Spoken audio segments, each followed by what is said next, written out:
Between the two of them. The inside of Coates. Marcus gets too heavily involved. And that's Whitehead and Coates.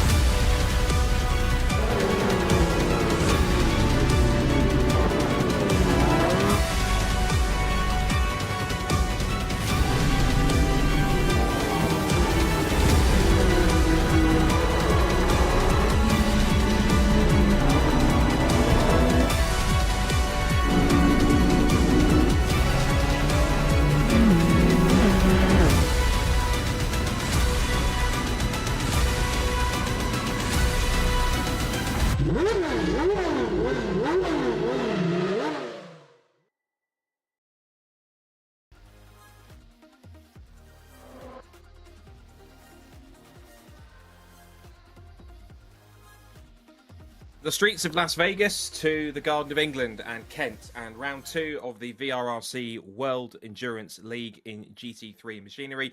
As you can see in the background on the bridge, we're at Brands Hatch, the full Grand Prix circuit that's existed quite a long time. It's been the home of the British and European Grand Prix in the past to sports car racing, and currently hosts the most of British GT, BTCC, and other top championships around the world. It's the venue here tonight for our second outing of this World Endurance League for 2025.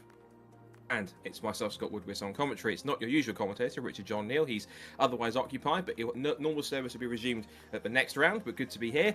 And I've also got the man behind VRRC, Rich Hayden, in the commentary box with me as well. Just quickly, Rich, of course, great to see you. Great to be here for the first time for VRRC. An exciting round last time at Las Vegas, which we'll get onto in a second, but an exciting challenge here. Brands Hatch, one of the true natural circuits that's not been changed too much over the years, but it still retains its natural charm. A brilliant circuit, one of the fast and flowing circuits in the UK, and one that's certainly going to test our drivers plenty as we go into round 2 tonight. Yeah, good evening, Scott, and welcome to VRRC. Brands Hatch is a really good challenge for these guys. I mean, look, it's one of the best circuits in the world. We know that, right? But it's really giving the guys some challenges, especially at Padding Hill Bend. It's really heating up the front left tyre, so it's a challenge for them. But I'm sure we're going to enjoy it. It is one of those circuits when you see cars moving around here at pace, it is a joy to behold, particularly out on the Grand Prix section. Well, here's the calendar for World Endurance League for this season. 8 weeks, 8 rounds, and as you can see, plenty of world-renowned circuits. We started last week on the streets of Las Vegas on the current Formula 1 circuit. Now here we are at Brands Hatch for round 2 tonight.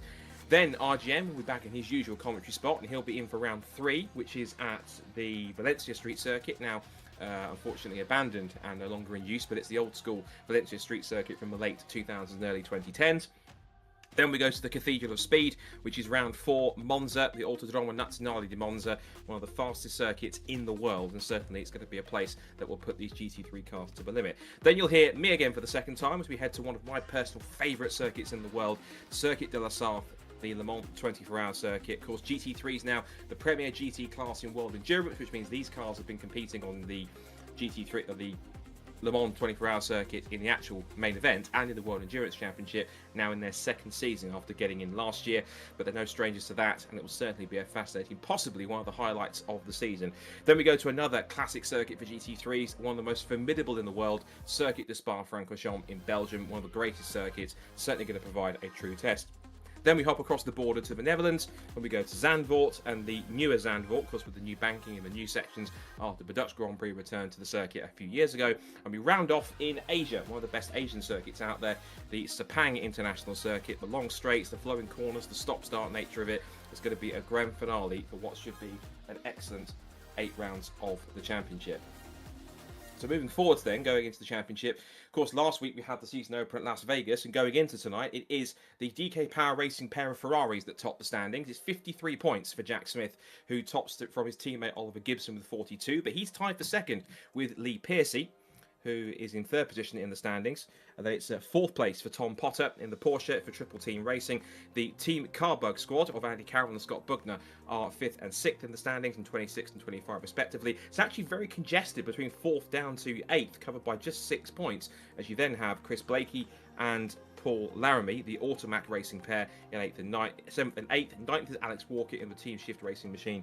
And then rounding out the top 10 is Christian Gillian, who was getting a bit of trouble with 1 or 2 of the incidents in Las Vegas, but he's going to try and recover through from 10th. We have Sam Walton in 11th in the standings. He's also there with John Jones in 12th.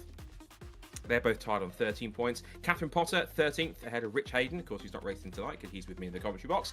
And then we have Dan Heaps, Jack Dickerson, Kenny Press, and Lee Morgan, who fell to finish. Lee Morgan, one of a couple of drivers not here tonight.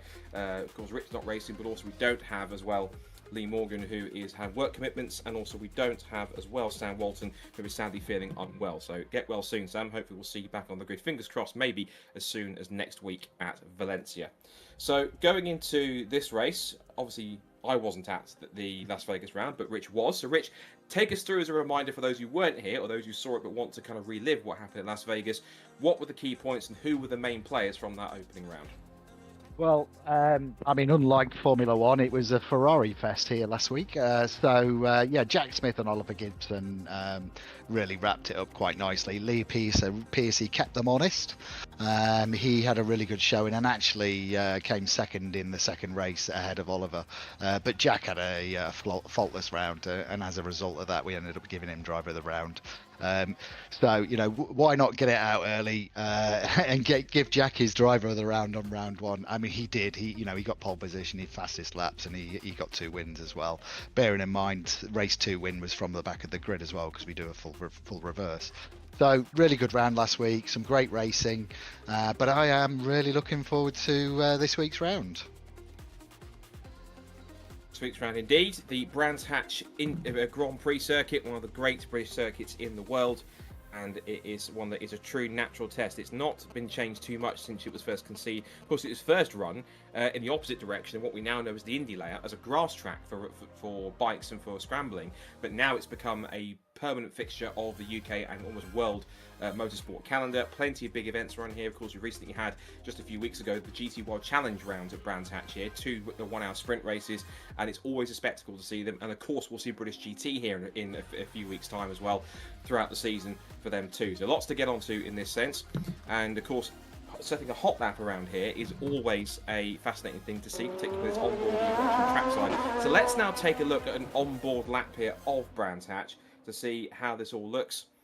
And again, this circuit naturally flowing, naturally fast. And we're going to jump into the Honda, the car bug racing machine of Andy Carroll. The Honda here, of course, a very formidable car. It's making its debut British GT this year in the car. We're going to go through to a lap here. So starting to the outside of the circuit, watch for the braking point just as you get over the crest here, down from 5th down to 3rd gear. Let the car roll in, just tap the curb on the inside line. You've got to be careful not to run too wide on the outside of Paddock Hill Bend.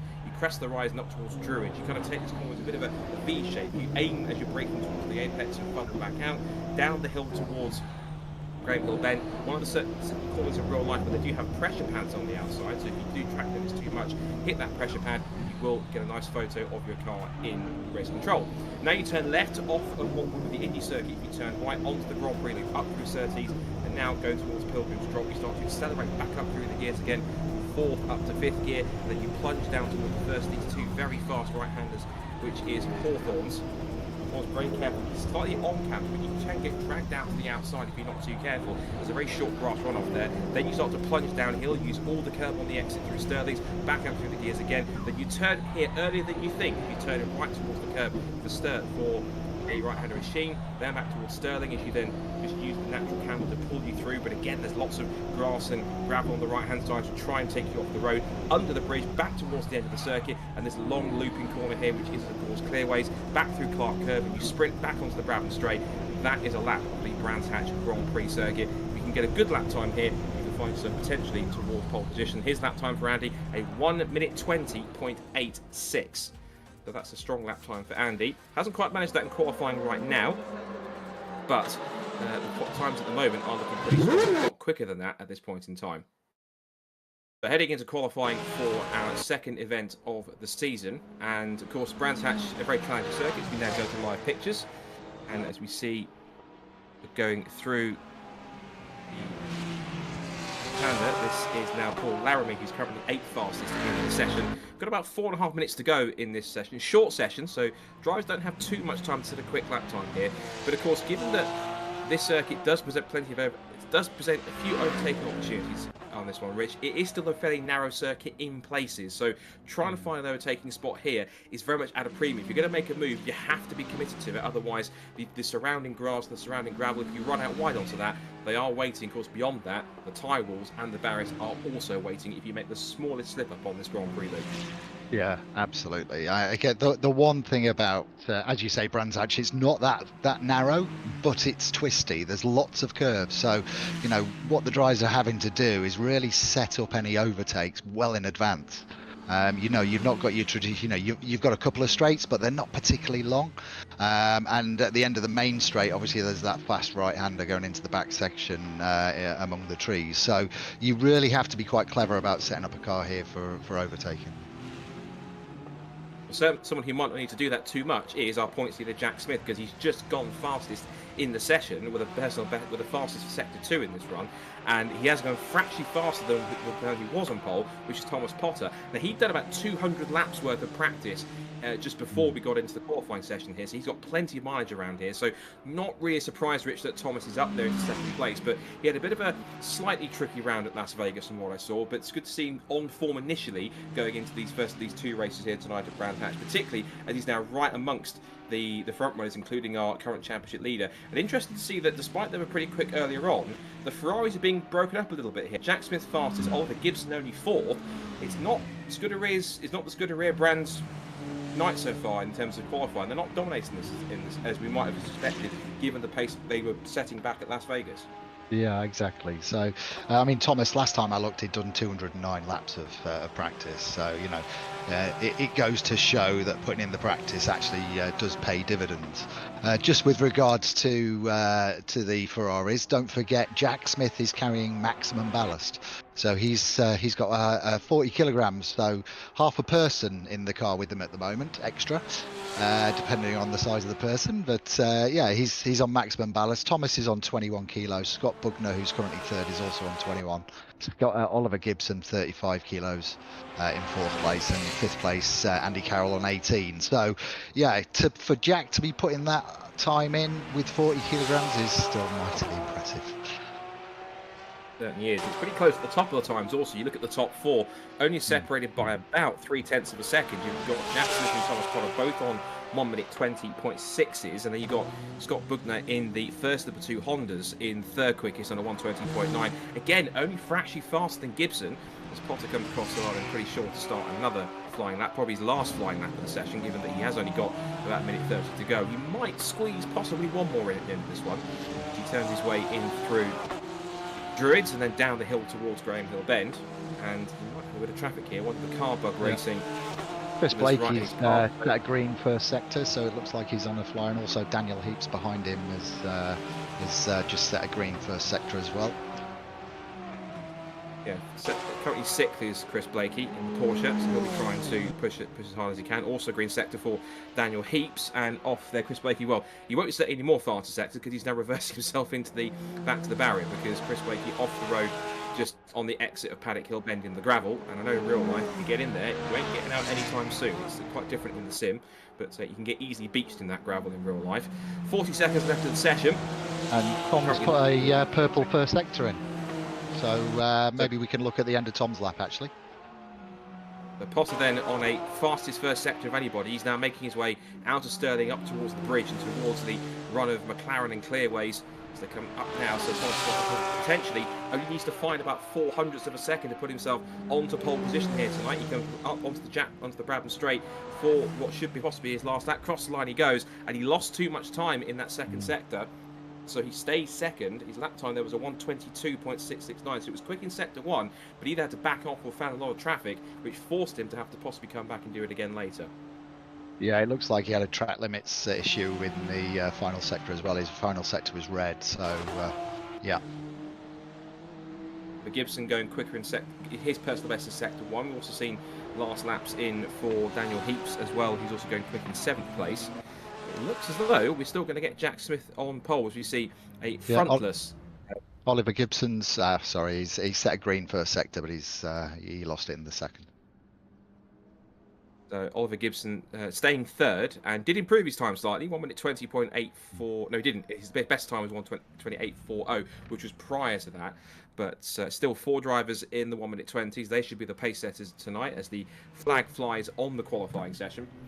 It's as though that keeping up his good form from Las Vegas, that Jack Smith will indeed be the one that will start on pole position for race 1 here for round 2 of the World Endurance League for VRRC at Brands Hatch. A top effort, and even though with the extra 40 kilograms of weight, as we see look at Oliver Gibson, he's currently on just touring back onto the pits, even with the extra 40 kilograms of weight on this one, Rich, still quickest, but only by a fraction. In fact, his last lap he's put in was a new best time of the session. So his last lap, even with the extra 40 kilograms, that's the point I was getting to, still does a 1:20.574 and still goes fastest.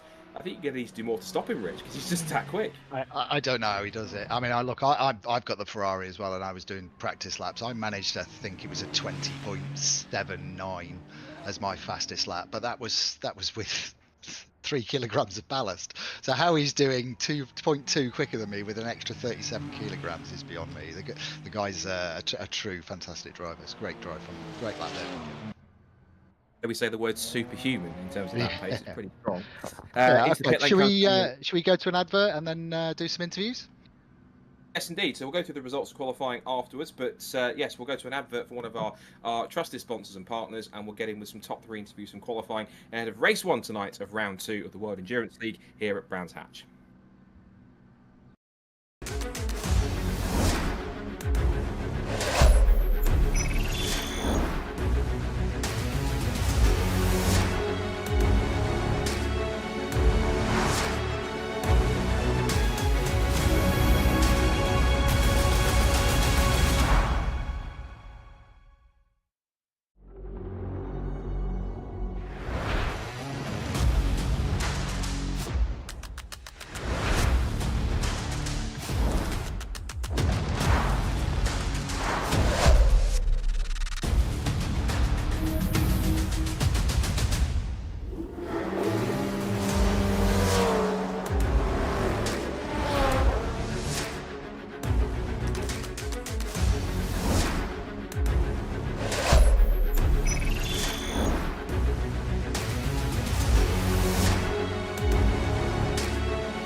So we have our top 3 from qualifying for round 2 of the World Endurance League here with VRRC, and we'll start in reverse order in 3rd place with Oliver Gibson. Oliver, solid effort for you in qualifying. Good lap to put yourself 3rd in the end. So you'll be literally physically nose to tail with your teammate on the grid from row 2. Talk us through the session. How was it, and how do you feel the cars in shape-wise coming into this second round here at Brands? Yeah, it was a decent quali session. A few laps where I thought, I might be competing for pole here, and then obviously those two decided to go in the 20.5, 20.6s. So I don't think I had a chance of getting pole, but yeah, the car felt good. Jack made a good setup change in the last 10 minutes or so before quali, so the car feels way better than it did before, and without it I wouldn't be 3rd. So I just need to keep it on the track, to be honest. That's my big thing. I just keep dipping a wheel in the grass or the gravel at turn 1 and just losing silly bits of time, and just things that I know I can avoid, but it just keeps happening. So that's my focus for this race. Of course, coming into tonight, your main rival is, of course, your teammate, the man on the other side of the garage in Jack Smith. What do you think you can do to try and at least keep on his pace? Of course, you're not that far off in terms of qualifying. You're only about 3/10 off, but of course, 3/10 a lap can make a difference in the race. So what do you think you can do to try and keep with him, try and make sure that he doesn't run away with race 1 tonight? Yeah, it's probably just going to be a case of hoping that he makes a mistake, which he rarely does.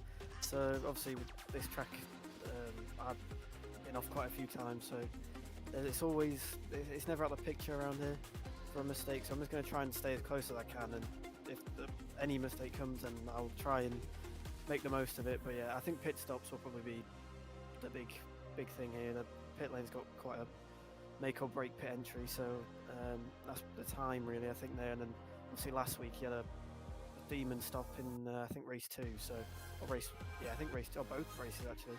So yeah, that's where I need to gain time on him, I think, is the pit stops. But apart from that, he'll just be down the road, I think. Well, you've still got a good chance of third, so fingers crossed it all works out. And best of luck for race 1, and see if you can get yourself on the podium and try and keep in touch with your teammate Jack if he does get it in front. But good effort for qualifying, and we'll see you for race 1 shortly. Cheers. Let's move up one place up the grid. A fine effort, of course, from Thomas Potter in the Porsche after plenty of laps. Thomas, great effort to get second in the front row on the grid. Of course, you've probably done more laps in practice than anyone else. Just over 200 we clocked you at by the time we got into qualifying. So it looks like all the lappage that you put in certainly paid off to put yourself on the front row. Yeah, absolutely. I mean, I'm a bit sad at the same time, because on my final lap, I was a tenth and a half up and lost on the last corner, which would have secured me pole. But amazing lap from Jack Smith and Ollie Gibson down in third. Not may seem like 3 times a lot, but at the same time that's just one mistake and then you're through. But yeah, I've done quite a lot of laps for this one, so I'm hoping to win it into the race.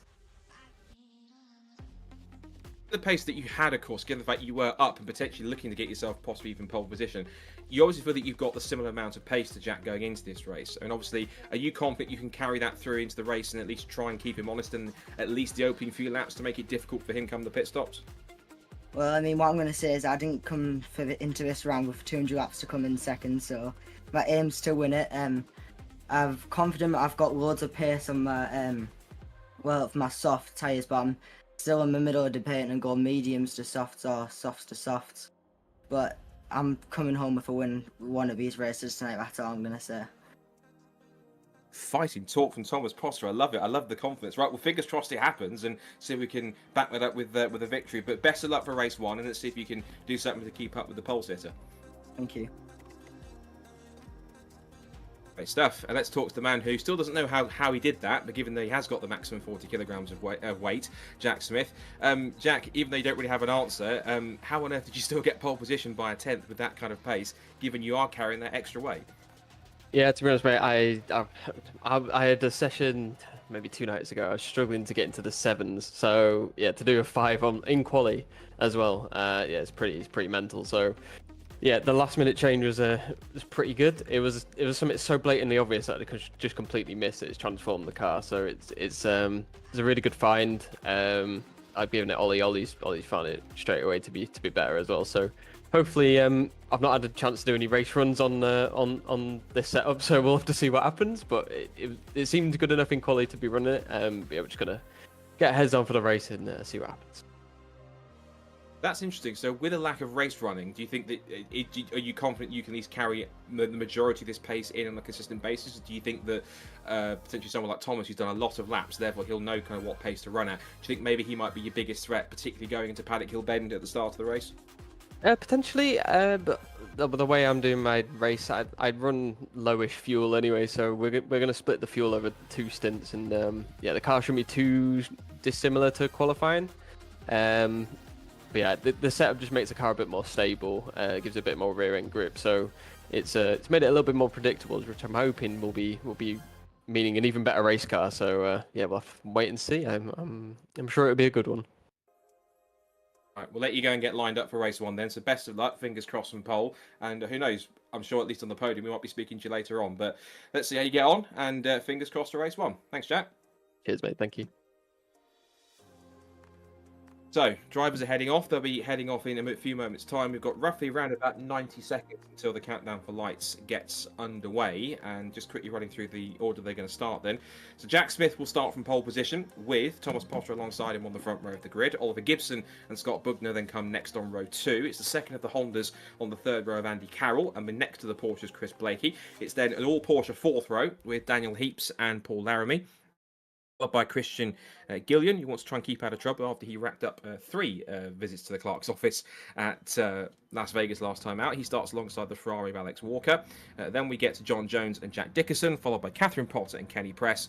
And that essentially makes our running order, I think, because we then also have Thomas Yates, I think, towards the back of the field on top of that too. So with about roughly a minute to go then, Rich, the running order that we have then, very interesting mix. The front runner's back where we should be, but I think Thomas, with all that laps, he's got a lot of confidence, a lot of fire in him. I think he could be a dark horse to challenge these 2 Ferraris here and possibly cause some problems at the front. I want to know what Thomas has been drinking. That's a very confident Thomas that's come into the commentary box. I love it. It's great. So yeah, I mean, look, we've got a Porsche slap bang in between the 2 Ferraris. So that's really interesting. Then both the Hondas are hot on their heels straight behind. So yeah, I'm really looking forward to this race. So hopefully we're going to get a nice clean start. I think the outlier, also looking at the points, is Daniel Keeps, who comes into the weekend. He is back. Dan Heaps, sorry, in 15th place. Didn't get the best of start, so he's going to get a chance to show what he can do from there. Red lights are on as we get set for race number 1 here at Brands Hatch. We're underway, and the rear traction of that Porsche does help Potter try and pull alongside as they make the sprint down towards turn 1. Smith versus Potter into Paddock Hill Lane, and Potter, who's feet and talking aggressive, is trying to be aggressive but run out wide. There's 2-3 cars, 2 Porsches off into the gravel at the start, and it is actually a DK Racing, Power Racing 1-2 at the front. It is Smith from Gibson, and then the 2 Hondas are up there in 3rd and 4th. It's Bugner from Carroll as they go down the hill, and Potter, after his great start, has gone all the way down to what looks like just about 10th position. So down to, Potter down to 11th, in fact. So what was fighting talk at the beginning of Rich hasn't really worked out at the start. He went way too wide and too aggressive into Paddock Hill Bend, and he's paid the price for it. I tell you what, it's like Paddock Hill Bend then had a filter on it saying, Porsches, thou shalt not pass. We had something like 3 or 4 Porsches off in the gravel, didn't we? Sort of side by side in the back and there between Heaps and Laramie. Looks like Heaps has managed to keep the position from Laramie. That was over 5th position on the opening lap. Sterling's they go. So through the right-hander at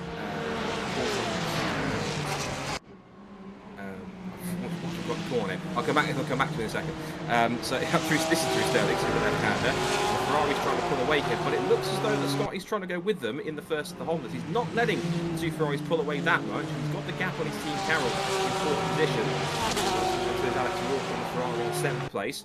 Behind him there in 8th, looks as though it is the Mustang in the background as well. At the end of lap number 1, it is Jack Smith that leads it, Gibson in 2nd place, Bugner 3rd, Carroll 4th. So Ferrari, Honda at the front, and it's Porsche's and 6th, and going almost like Noah's Ark, 2 by 2 at the front. And 7th place for Christian Gillen, 8th place for Thomas Potter, who's recovered neatly after his lap 1 excursion at Paddock Hill Bend. And then it's Blakey 9th, Jones 10th, Dickerson 11th. And then it's going to be Potter 12th and Walker 13th. Thomas Yates also has had a poor one. He's down to 14th, hasn't quite made the run through either. Yeah, Thomas Yates, just so you know, is a camera car, mate. So just to save you commentating on that car for the rest of the race, it's a camera car. So we can leave Thomas Yates out of it. Can leave Thomas Yates out of it. Maybe I should have told you that before we started, Scott. You can't sabotage you on my first go, Rich. Goodness me. I'm sorry. Anyway, all right, back to the front. The 2 Ferraris setting the pace, as you kind of expect given their charge at Las Vegas. It is still Smith and Gibson for 2nd place match. They come up towards the end of the bridge and back through McLaren and Clearways once again. It is lap number 2. It's a 30-minute race, remember. There is a mandatory pit stop involved in it as well. So the guys will have to be careful on their pit strategy and push hard. But I think any worries that Jack Smith had about pace aren't really being founded here. In fact, what was helpful was the fact that he didn't have the challenge from Potter for much longer than Paddock Hill Bend. Potter himself actually is up to 7th now, past the Mustang of Christian Gillen. Ferraris who have this one in the bag, at least in the early stages here, Rich. We know, of course, it's a half-an-hour race. There's a long way still to go. But, of course, the Ferraris ominously on the pace here and pretty much spread eagle in the field at this early stage. Yeah, so last lap, Jack Smith set 2 purple sectors, giving us the fastest lap. He's just set a new purple sector in sector 1 of the current lap. So a 1:21.8 was his previous lap, 1:21.9 for Oliver, 22.9 for Scott, and a 23.1. So the Ferraris are showing their legs at the moment. there was a bit of incident with a coming together between, I think, Chris Blakey and Christian Gillen on our timing screen. So they've had a coming together whilst we're battling for ninth. And they're at it again here. This is a scrap going on there. Just rubbing panels. Porsche versus Mustang. On their way up now through the right-hander. And now back down the hill and then up it again towards the right-hand machine curve. And now then back towards the left-hander at Sterling. We get the rear view here from the Porsche, staring back at the Ford Mustang Christian Gillen, running in ninth position, and get down towards clearways of McLaren. Make their way back onto the pit straight to complete another lap. Let's go to lap 4. And it looks as though, despite the early attentions from the Mustang in this first part of the lap, the Porsche has got the legs. They're starting to just edge the gap out here as they come back up the hill to start another one. There in the foreground, there is Thomas Potter, and he's on the back of Paul Laramie, and this will put him back into the top 6. And despite his earlier mistake here, Rich, he's now starting to kind of claw his way through, picking his way through one by one, and possibly showing the kind of pace that will be frustrating because he thinks if he can pick his way through the cars this relatively simply, as he looks up the inside into Sterling's, and forces possibly Laramie to go wide. No, Laramie's got the racing line neatly sorted. I thought he was going to come off, but Porter's going to be absolutely frustrated. He'll be driving angry because he's determined to try and get himself up there and at least try and salvage the top 5 in this one, unless he can get higher through pit strategy. Yeah, I mean, you know, after his T1 incident, it put him to the back of the grid. So to be currently up in 7th place, challenging for 6th is a really good performance from him. You're right. I mean, you know, we were saying it earlier. It's not easy to pass with these cars at Brands Hatch. So he really needs to think about what he's doing, and maybe. Oh, there we go. We've seen a spin. Possibly frustration there. Yeah, possibly some frustration there for Tom. And we see Paul had an off as well in front of him. So I wonder if there was contact. Or either that, or it was Paul spinning off in sympathy looking at his mirrors, but either way they've lost a couple of spots. It has put them now down on the screen to showing back in, back down to 8th and 9th, so Laramie is now in front, but Potts rejoined back in 9th. So all the hard work he did on that opening lap to get those positions back has all kind of been scuppered a little bit. He's still got plenty of time. Still 24 minutes to go, but of course, as the race goes on, the field will get more spread out. You might have a bit of salvation when the pit stops come, if you can maybe go a little bit longer, get an overcut of a couple of laps to try and get something back. It's going to be tough for Thomas out there, particularly now as he's quite far off the lead. If we look at where he possibly is, we can see the overall gap where he is to up at the front. He is, must be about 10-15 seconds off, at least if not more than that. So a lot of times try and make up, but Thomas, I'm certain, is not going to be a quitter. He's got 23.5 minutes to try and rectify this as best he can, and so he's got to try and do this task all over again, getting past Laramie and also now in front of Gillen, who might be in their own battle in a few minutes' time. Yeah, I mean, they're coming up to that Mustang. It was Gillian was brave choosing that Mustang because it's a great car, sounds fantastic, but it's got its challenges on the twisty stuff, as you'd expect from an American car. But yeah, he's doing well in it, and it looks great. I have to say, he's got a great livery on it. But yeah, we're about to see the 2 Porsches on his back end. Two Porsches close in, and it's now familiarity here for Thomas. He was battling with a Porsche position with Laramie just a few moments ago, but now it's happening once again. And this time it's not for P5, this is now for P8 to come back in towards Paddock Hill Bend. You've got the rear-facing camera from Laramie here, as you can see the black and cyan livery Thomas Potter Porsche coming close again, just really deep dive on the outside line. He was again possibly trying to put Laramie off with his mirrors, but Laramie's in a bit of a unique situation here. A bit of a catch-22 because he's got Gillen right in front of him, Potter right behind. He's got to have to put his focus 2 ways, and that's not easy to do, particularly when you're in the middle of that sandwich. And all that Laramie can do here, as you can see, is try and attack. But Potter is feeling very racy, going around the outside, but he's getting a little bit too impatient, I think. I think, as you rightly said, Rich, this is a bit of frustration. It's youthful exuberance, but he's trying to make a move here when he just needs to kind of wind it back a little bit, watch the battle in front of him, see how it plays out, and then put himself in a position that if something does come to blows between them, he is right in the mix to take advantage. As he gives Laramie a bit of a nudge there. I think this is just a little bit of impatience setting in now for Thomas after a frustrating start. Yeah, you can't drive these cars angry. As soon as you start driving them angry, you're going to start sliding the cars, overheating the tyres, and you're going to lose grip as well. So, you know, the best bit of advice we can give to Thomas right now is settle in, pick his point, set the pass up, a few corners in advance, and hopefully he can get the pass through.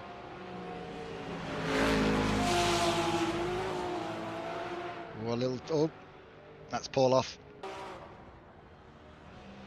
So yeah, so we've seen Paul go off there in the background. Thomas has gone through. I think Paul just lost the rear end of the car there.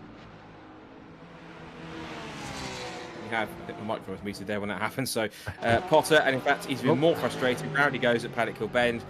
It's not really working out for Thomas, is it? After having so much fighting talk and sounding so enthusiastic, and Laramie, well, just again spins in sympathy at the bottom of Paddock Hill Bend, seeing his car in the middle of the road.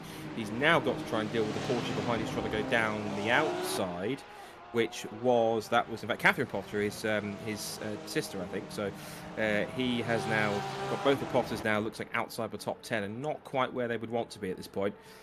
They're running down in 10th position, and it is Thomas who is finding himself a little, possibly not hard done by so much, but he's certainly finding himself a very tough task at this point as he tries to reclaim a bit of time.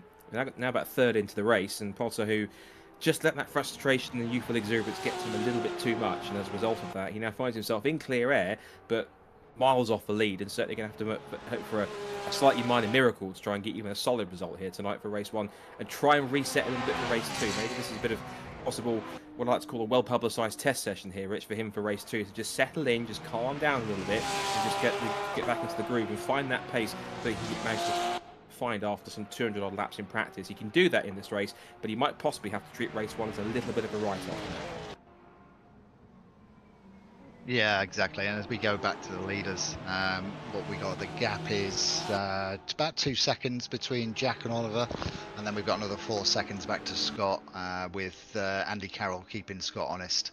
Yeah, I think by the looks of it, it looks like the brothers Jack and Oliver are going to wrap this race up. Got quite a way to go. Still 20 minutes left in this one. Indeed. We'll see if it does play out any more The pit stops in their favour. Pit stops, of course, we have the pit window to take into account as well. It does look pretty comfortable out there for the two Ferraris, the two EK Power racing machines. I did just see Oliver get a little bit of a wiggle on there coming out there, so I wonder whether their tyres are starting to complain. Everybody started on softs, so we've got no different strategies. So I'm just thinking, oh, there we go. Yeah, Oliver, as I say that, Oliver's coming in for a pit stop. He's taken the first signal that not all is well with his tyres and decides to jump in. That now gives Scott Bugner a free pass into second place, but of course, again, he's only the first person to stop, is Oliver, so that means that the two Hondas gets more clear air in front of them, and they'll run in second and third, but of course they've got quite a gap now of some 6.5 seconds to our race leader out in front. I'm sure the two Hondas will certainly be enjoying the clear air. The only question's got to be, though, is what strategy will they run to the race leader here, who, of all the cars we probably didn't expect to be lapping straight away early in this race, Rich, is Thomas Potter, who, again, probably is just using this as a bit of a well-publicised test session back in 12th that suggests that possibly he had a bit more frustration and maybe 1 or 2 more mistakes that have crept in to see him drop down that far. I have a feeling that he's overheated his tyres with the amount of spins that he's been having, and also, taking the wear out of them as well. I've got a feeling that's his problem. Spins breed spins, don't they? So, yeah, I've got a feeling that's what Thomas's problem is at the moment. Well, he'd be glad for a fresh set of rubber to get to the pits and at some point soon. I think for him, compared to where he was 13 odd minutes ago at the front of the field, to be lapped by the leader before he even made his pit stop is, without question, not something he was anticipating to be coping with. The best of the Porsches now is Chris Blakey, who's running up there in 4th position. And his gap at the moment, he's 11 seconds off third. So he's roughly around about roughly 25 to 30 seconds off the lead already at this point in time. So Blakey then turns his way out through McLaren and Clearways and then back onto the pit straight to complete another lap. And we've already put 9 laps into the books in this race, onto lap 10. And Blakey then has got quite a far one, as you see the Mustang in of Christian Gillen in as well from what was 6th position. So through goes Daniel Heaps, who's having a much better time than he did at Las Vegas, and certainly was hoping it was to keep it trouble-free, keep it on the road, and actually rack up his first points of the season. Yeah, Daniel's a busy guy in real life with his real racing, so he's had limited testing for this, but Brands Hatch is a track he knows quite well, so the one thing that he'll be lacking here is obviously Porsche time at the Brands Hatch. But no, he's doing well, and yeah, it's good to see him back racing with us. Heaps, who does, I think, a little bit of. He's done something with a Micra K11, looking at a quick search of what he's done before. So it's certainly a different beast compared to the Micra he's driven. Is Carroll in third position, wearing the second of the two Carbug Racing Hondas. I think you're one of those kind of split liveries. So one's got grey to orange, or grey back to orange, then one's got orange back to grey. This being Carroll's one, being a orange front, grey rear end. He turns his way now out onto the pit straight once again to complete the 10th lap of the race. The race leader is in. So into the pits comes Jack Smith, and also so does Scott Bugner. So Carroll takes over the lead. It was only about a couple of laps difference between the two Ferraris coming in, and Jack Smith is in from the lead. So this will be a crucial pit stop to get him out, and that's roughly around about a half distance. So it looks as though that the Ferraris, at least for the leaders on this one, Rich, they can get themselves to just about half distance without chewing up their tyres too much. Yeah, the one thing that we know about Andy Carroll, which you obviously won't know from not commentating with us before, is that he likes to do different things with his strategy. So, I'll probably be proved wrong when he comes in at the end of this lap. But, don't be surprised. Don't be surprised if he does something slightly different. That was a Honda that he's just gone past. Now, was that a mistake there for Bugner, I wonder? So there's three Hondas. Oh, no, but that is Scott behind him, isn't it? I think it is, yeah, because they're both in team cars. That's I can see Thomas Potter's off the road again. So Bugner, so it looks like he was still in the lead. He hasn't actually pitted. The timing screen thinks he's played a bit of a trick on us, I think, because Bugner has continued on and has actually made a mistake, it looks like, on the exit of Surtees on the way towards Pilgrim's Drop, which is why Carroll's now gone through. Yeah, looking at the live timing page, there's three Hondas in these colours. So you've got Jack Dickerson as well. That's the one that we saw coming into the pits. I believe we've got both Hondas have just come in. So that's technically all three Hondas in the lane, by the looks of it. There's also coming in as well now is Chris Blakey. We'll see how this all shakes out. The order's going to be a little bit random at this point whilst pit stops start to shake themselves out. Everyone coming in at roughly the same time. Here comes Jack Smith back onto the pit straight. He will resume the lead. Across the line he goes. Continues on. And not a bad flying out lap actually. 126.546. He's on good pace. And his next target to put a lap on looks like he's going to be, looks like Catherine Potter, who is got a very identical livery apart from the colour. In terms of the actual design is the same. As you see, several difference between Thomas and Catherine. Catherine's car has the pink accents. As Jack's got a little bit bit closer than you'd like to have been getting past Catherine Potter, but you managed to make it through cleanly. That was a squeaky bum moment for Jack there, I'm sure. I think Kat's a little bit off the pace here.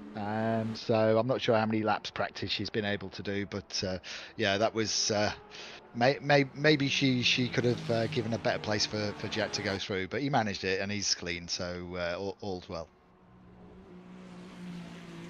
Smith then enjoying some clear air in front of him, getting a good couple of laps in as he puts some heat into the tyres and starts to charge on. Gibson has returned from his pit stop in second place, and he's 5.7 seconds away. There is Oliver chasing after his teammate. He'll come up and put a lap on Catherine Potter very shortly.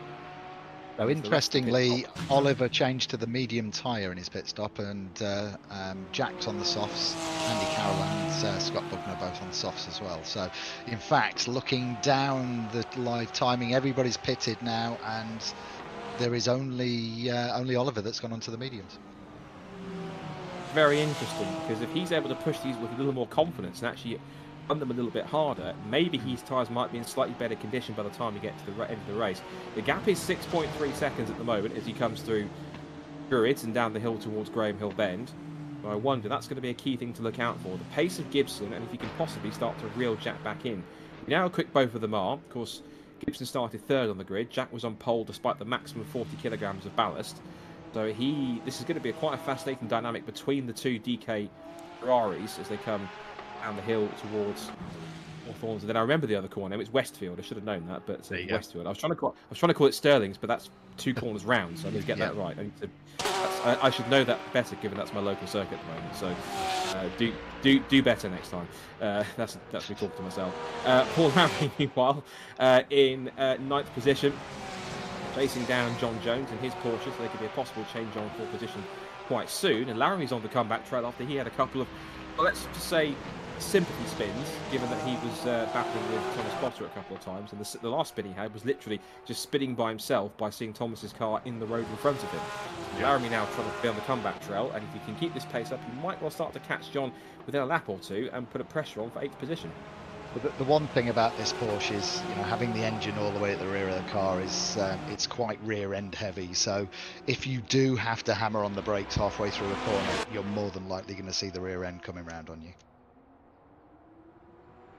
Yeah, and the also benefit on top of that also is the fact you have got the engine on the rear end, that effectively, the theory is that all the weight on the rear does give you better traction. It is true, but of course there is a limit to these cars that you have to be careful on. You can't take too many liberties with that, because you've got the rear end swinging with all that weight around it. It's just a one-way ticket to Pirouette Central if you're not too careful. Yeah, you can't definitely so. But that Laramie settled into a groove here. He's just closing in now on John here as they come back towards the circuit. Around again through Clark Curve, back onto the Bradham Straight once more to complete another lap.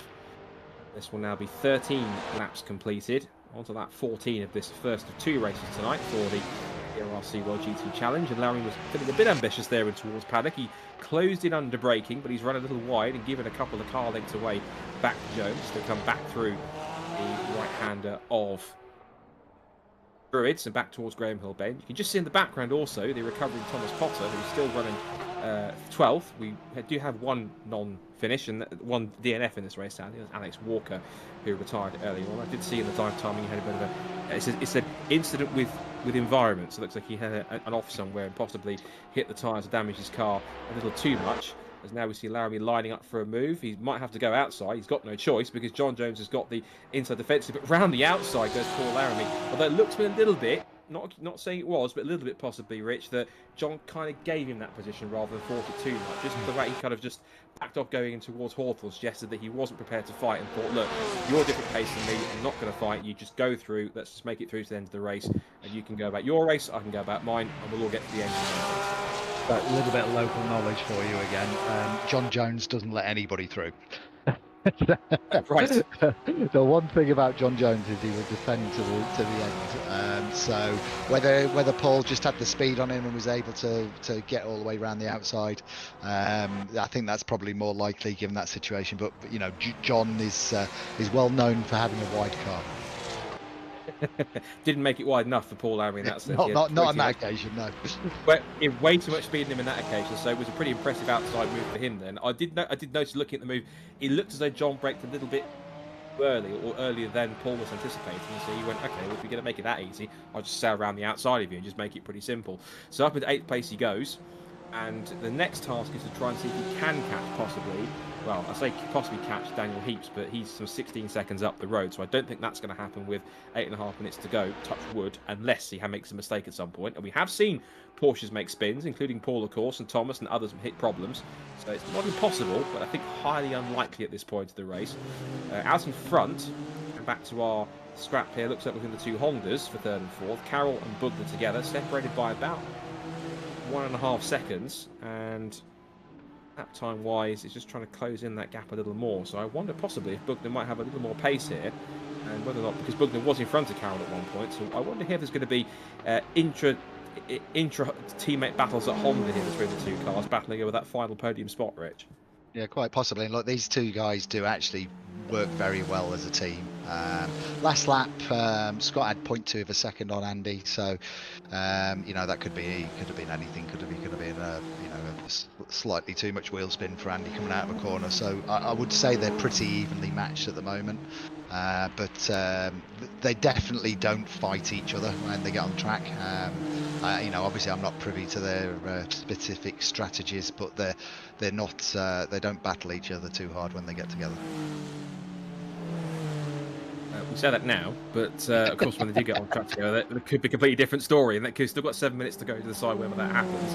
Look at the gap this time; it's staying pretty static. It's now not too bad, in fact. Actually, that was a good lap for Carroll. It's one of his personal bests of the race so far, whereas Bugner has now lost about another 3/10. So while it was Bugner who had the pace originally in the first half of the race, on this second set of tyres in the second half, Carroll feels a little bit more comfortable. As I'm noticing also on the on the timing screen that Paul Laramie, I think, has had another spin because he's showing crash with the environment at only 10 miles an hour. So I think Laramie's been off again somewhere around the circuit. But we'll keep the focus on our fight for third here as they come up through Surtees and back towards Pilgrim's Drop.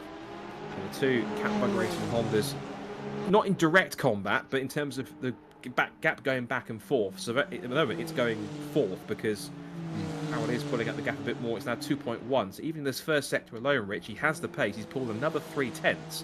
It looks as though that unless Bugner can take advantage of any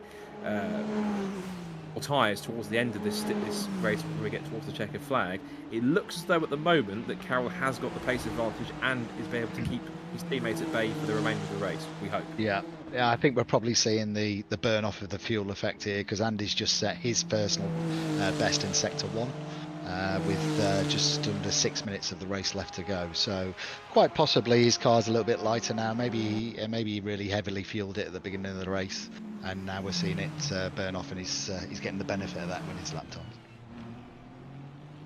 Again, the gap's gone up by another 6/10 on that lap alone. It's now 2.4 seconds. So Carroll much more comfortable in this second part of the race. We also talked about the two Ferrari teammates up at the front, whether or not Gibson can keep the pace.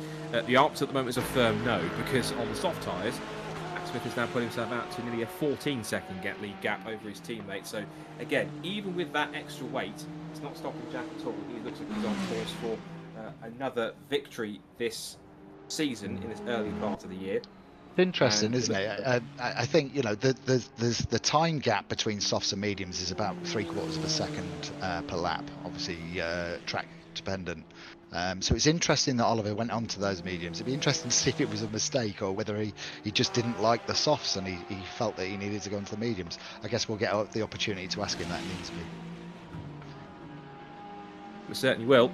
And as they come up towards the end of another lap, Gibson now has, his gap is now up by another second or so, as I think Thomas Potter on our timing screens had another off somewhere further down the order. In fact, there he is in the pit lane, so it's not been a race to remember for Thomas, despite starting on the front row. And yeah, 123.7 the last lap for Gibson as he turns his way out of Paddock Hill Bend, and Gibson certainly will possibly be ruining that decision to choose the medium tyres over the softs, because I see what he was going for there. He was thinking that the softs might be chewed up quite a bit, particularly when you get towards the end of the race.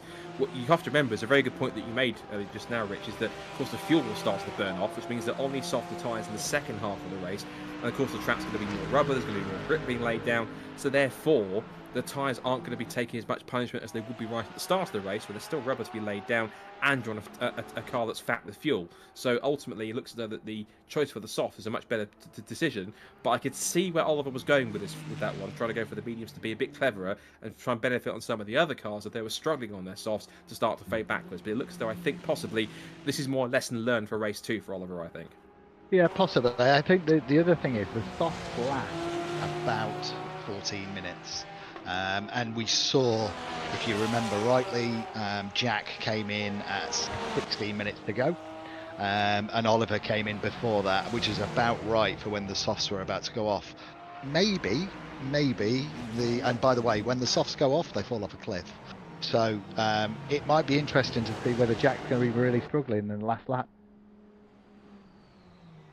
Still got a couple more laps to go in this one, so we'll see how he continues on. But Jack has pretty much spread eagle the field here, 15.5 seconds, nearly 16 seconds out in front, and is on course, looks like, for yet another race victory as we make our way towards the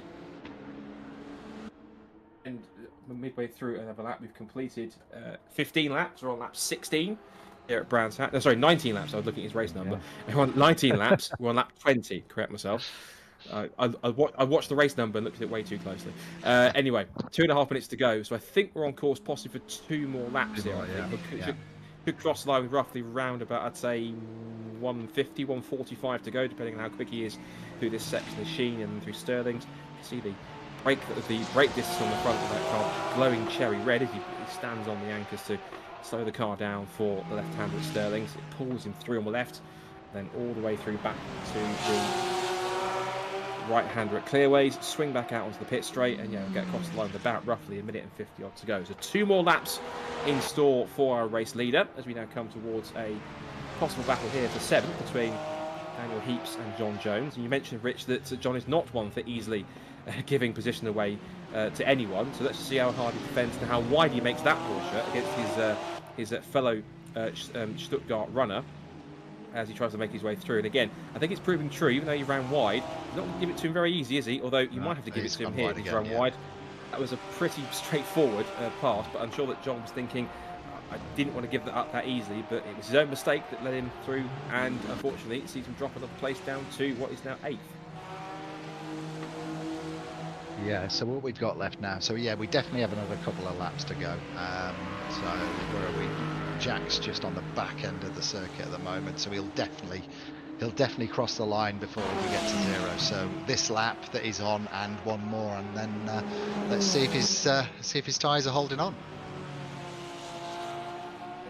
We'll try and make them last for this last part of the race. You can see the two Hondas here are still now, well, this is interesting, they're between about a second or so between each other. So even though he said that Bugner was, that Carroll had the advantage, I think Bugner's maybe sat back a little bit, saved his tyres, and now he's closing in now as they come towards the start of what will be the final lap. So what Bugner needs here is a mammoth final lap here to really close in. Even then, there's no guarantee he can make his way through. There's a podium at stake here between the two teammates. There's lap traffic in front as John Jones this is the one only time he will let somebody through. He's got Pat Charles around to get through, and that's not going to help Bugner. He's got John Jones right in front. John, when we said you don't let anyone through easily, we do mean that you can do that for position, not for or people who are lapping you as he's going through. And in fact, actually, I think John possibly is a bit confused, or he's actually not letting through that easy as we come back to our leader. But that was a rather odd moment. I think possibly John got maybe a little bit confused that he's letting lap traffic through rather than for position. Yeah, I'm slightly confused there what John was doing, but I'm sure we'll find out in the post-race debrief to understand what his thoughts were there. Oh, last lap of the race, and still this man is yet to be topped in this World GT Challenge race. Jack Smith in the EK Ferrari. He's going to make his way up through Gene Curve back towards Sterling's for the final time. A little wide on the grass, but he's keeping it neat and tidy nonetheless. Turns his way out now towards the bridge for giveaways and back onto the pit straight for the final time to take the checkered flag. In round 3 of the World Endurance League for Virtual Reality Racing Club, it's going to be a victory in the Ferrari for DK Power Racing for Jack Smith. Takes the checkered flag, and it is another victory here at Brands Hatch for him.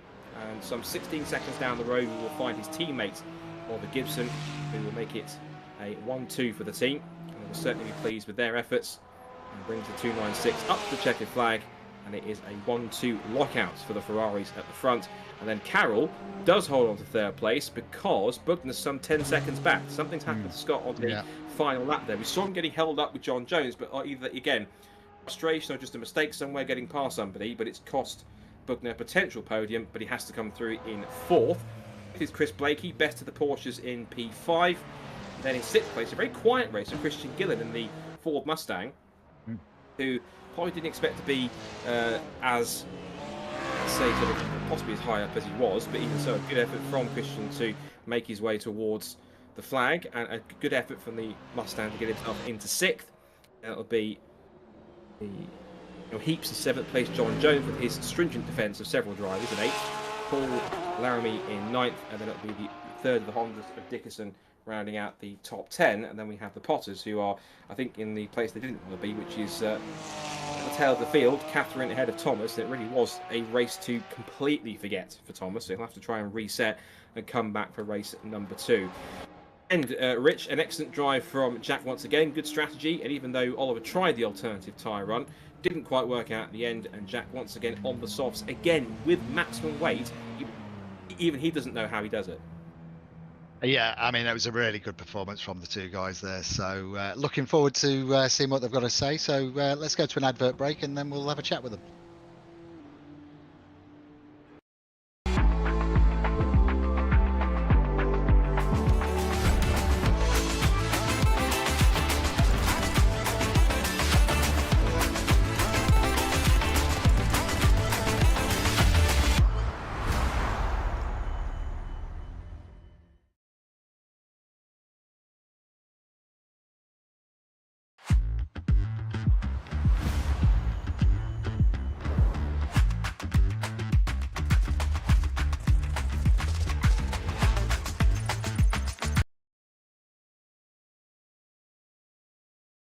So, time for post-race interviews for race 1 of round 2 of the World Endurance League here for VRRC at Brands Hatch. And again, we'll start in third position, as we do, in our top 3 reverse, and that is the Honda of Andy Carroll. Andy, good to see you on the podium. That race looked as though it was pretty much a fight with your own teammate, as Scott had the advantage in the first half of the race.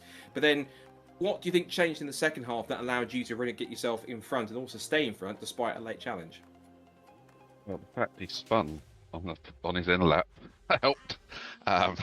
So I think he lost it into the corner coming onto the back straight. That helped. And then I think I had I don't know if he was just being kind to me and sort of keeping a distance, or whether I was actually sort of on pace with him or not, but managed to hold him off. And then I sort of saw that I was quite surprisingly saw that I was catching Ollie, but tyres just kind of started to give out at the wrong time. I think I got pretty close to him and then lost it through one of the corners, managed to sort of just about keep it going and put me back into Scott again. So it was a little bit surprising to be on the podium, but happy with that, certainly. A solid podium, of course, and Scott was on very similar pace towards the end. He was almost right with you towards the end. I think he had some kind of issue on the final lap that saw him drop back. You might have seen it possibly in your mirrors. So now you've got it's kind of advantage over him going to the second race. What do you think you can do now to at least try and keep ahead of Scott, or do you think that if he does get in front, that he's got the pace to possibly stay ahead? Do you think it's going to be pretty close between you two for race 2? I think it's going to be close well, obviously a reverse grid, so it'll depend on how we get through the rest of the field. I think it looks like he has a bit of sort of stronger initial pace, but I think my tyres might last a little bit longer. So I don't think there's a huge amount in it over the whole sort of 15-30 minute stints. So should be interesting, should be fun. I don't know what Ollie's going to... I assume Ollie's going to do something completely different with his setup, so we'll, might not be able to catch him like we did in this race, but we'll give it a try. Good effort for third place. Well done on getting yourself a podium, and fingers crossed you can pick your way through. We'll be talking to you again for race 2, but until then, good effort, and nice to see you in third place, Andy. Well done. Thank you. So that's Andy Carroll for third place. Move on to our driver in second, and that is Oliver Gibson in the Ferrari. And he won't thank me for telling you that the first thing he said when he came to the commentary box was, never take the mediums. Oh my goodness. And I think that's safe to say, in your own words, was that not quite the way you'd hoped that worked out? Not really. My first stint tyres just like, I think I must have cooked them too much, or I don't know what I did, but they were just dropping off so much.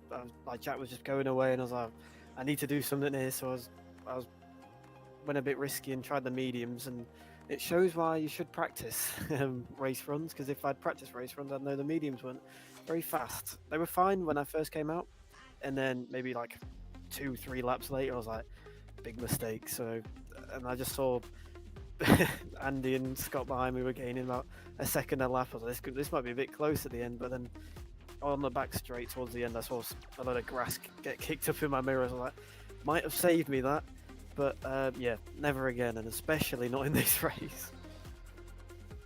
So with that knowledge then, of course, you haven't got much to kind of really change, if anything, for race 2. How do you change your approach to make sure that you aren't using your tyres up too much when it comes to that point in time? And of course, the obvious knowledge is now is that you stay on the softs for the entire race. So, but what do you change in that first half in order to make sure that you're not losing too much time or cooking those tyres too much? It's probably just I'm going to change. I've lowered the pressures, especially on the front left. That was getting very hot. So I dropped that a few PSI, and then just my driving style. I'm very, and Jack will know, I'm very turn it in as much as you can. Obviously, you probably shouldn't do that, but it's just a bad habit I have. I'm trying to get out of it. So yeah, I'm just a tyre killer, I think. So I need to change the way I drive, and hopefully the pressure change will help as well. And stay on the track if I help, because that was another. I said it before the race as well. My aim is to not go off, and I must have been off about 20 times. So hopefully this one, I'll remove that, and the tyres won't explode, and I'll stay on the softs. Anyone going off, if that's any consolation. So other drivers are having issues with their own tyres or spins in many cases. But still, second place is second place. Good effort so far. And of course, it means that you get to try and pick your way through in the reverse grid for race 2. So fingers crossed for that. And congratulations, at least, for second place and a decent drive to get a podium. Well done. Cheers. So the man that even with 40 kilograms of ballast can't stop him out in front, even he was surprised by his own pace, Jack Smith. Jack, excellent victory despite the maximum ballast, of course on the soft tyres as well. I'm not going to say it was an easy race, but it looked like it was a pretty regular Wednesday evening drive out there in the Ferrari. I'm sure you'll tell us it wasn't, but how was it for you behind the wheel? Yeah, the first stint was it was a pretty good first stint. A little bit upset with T1, and I just sort of went in and didn't even realise there was that off-camber bit of corner. I lost all grip, and then all the grip came back all at once, and I just literally couldn't go anywhere. I had a slide, and yeah, I feel really bad for I know Thomas was around the outside, and he ended up going off. So I do feel a little bit bad for that. I thought it'd be a really good battle. But yeah, it's a shame it happened like that. But yeah, the first stint. Really good. The tyres held up okay. They were a little bit iffy towards the end.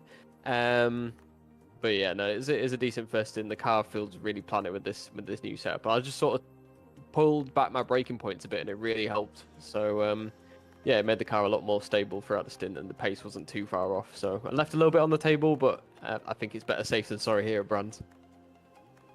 Just quickly as well, of course, your teammate went on to the mediums for that second half of the race. I don't know how much data you get in the car to see who's doing what, but did you sense that possibly there was a change in strategy when you possibly saw the gap and thought that he was several seconds back rather than much closer? Yeah, I saw he pitted early, and I just knew from the state of my softs that he wasn't going to make the softs last. I knew he was on the mediums. But yeah, no, I thought I'd stick to my strategy. I had a big enough buffer that if he was on the softs, he would have, I would have had still that gap after the pit lane. So yeah, I think I'm gonna do the same again. I think Ollie's not gonna do the same as me as well. So yeah, we'll see how that turns out for this race. Oh, well, hopefully you can make it 2 from 2. So fingers crossed. But great drive on that one, Jack, and well done. We'll see you for race 2 hopefully later on. Yeah, thank you very much. And just quick shout out everyone at the Hob Cabin. I know they're all watching. I've got to do the old sponsored spool. But yeah, so shout out to everyone at the Hob Cabin, DK Power, Zandvoort Motor Services, Sherburn Rubber. And I know my girlfriend and my family's watching as well, so shout out to you guys. The Hop Cabin, Thank for you, your Jack. info, Scott, is a local pub. I see, excellent. Good to see the local support. Thanks for that, Jack. Thanks for the race one. We're going to go quickly to an advert before we go to race number 2 here for Brands Hatch. So stay tuned. We'll be back after this. No advert. We go straight into we go straight into race here. So we've got 50 seconds. So let's go to the grid and see the guys sat on the grid. I misread my timing thing. My apologies. So let's now go into the race. So effectively, this is, forgive me for sound like I'm a complete doof. This is a Full reverse from qualifying. Full reverse from qualifying. Okay, thank you. So we see here then that Potter is going to be starting just behind Jack Smith, or just in front in 8th position. It's going to be Gillen in pole position with Paul Laramie alongside him on the front row. It's going to be Heaps and Blakey on row 2, Cameron and Bugner with an all Honda row 3, and of course the race winner to come back through from 9th. The red lights at the top of the screen, and when they all go out together, we'll be ready for race number 2 of the day. Revs rise, and we're underway in racing. And as you'd expect, the Porsche's got a much better start with the Mustang, who's wheel spinning its way off the line, and immediately he gets swamped by Laramie, Heaps and Blakey towards turn 1. So despite starting from pole, Gillen's been dropped to 4th, but he gets toward the exit of Paddock Hill Bend. It's Laramie who leads. It's then Heaps in 2nd place, Blakey in 3rd, and now Gillen's being attacked by the 2 Hondas in towards Druids. Also in there too is trying to squeeze his way is Oliver Gibson, who stayed ahead of his teammate, but it's Porsche's to the front at the start of this race. Laramie, Heaps and Blakey have the advantage, but it's Mustang 4th, it's Honda 5th, and up to 6th already is Oliver Gibson. Thomas Potter has now survived longer than Paddock Hill, thankfully, to hold 7th place. He'll be more of a factor in this race, I'm sure. And then 8th is the race 1 winner, Jack Smith. 9th is Scott Bugner. 10th is Dickerson. Catherine Potter's back in 11th, followed by John Jones back in 12th position. But that was almost like we should have anticipated it, really. The 3 Porsches just absolutely swamped the Mustang as the change for the lead at the front. The Keeps now goes up the inside of Laramie in towards Westfield. They're side by side on the exit on the sprint up towards Sheen Curve. It looks like has got the inside line, which he does. Through Sheen Curve he goes into the lead. Oh, that's one of the Hondas off in the background. That is Scott Bugner going around. Andy Carroll in back, sorry. I got tricked because Bugner went down to 8th, so Carroll's been down to 10th. I'll get that way up there. But Porsche's to the front, as we almost should have really anticipated, because they absolutely just swamped and getting off the line. And the Mustang just sat there with its wheels spinning, absolutely nowhere to go. Yeah, as you said, that rear engine car with all the weight over the rear wheels had some really good traction off the line. You know, we saw the Mustang spinning up his wheels and losing traction. Interesting there, look, that we're seeing Oliver Gibson coming through to take Christian there. He's gone round the outside into Druids, and now Gillen's being swamped by everybody. He's now got Potter to his inside. Jack Smith might follow him through as well. Gillen's got to run his own race here in this first lap in a bit. He's been attacked by all fronts. Smith didn't quite get through, and also Butler's right behind him too. So the big Mustang isn't getting everyone through that easy, but pushing on in P6. It's front-wheel drive front engine Mustang versus rear mid-engine Ferrari, and the Ferrari's got the legs here. Down Pilgrim's Drop, and the outside line for the left-hand, right-hand at Hawthorns.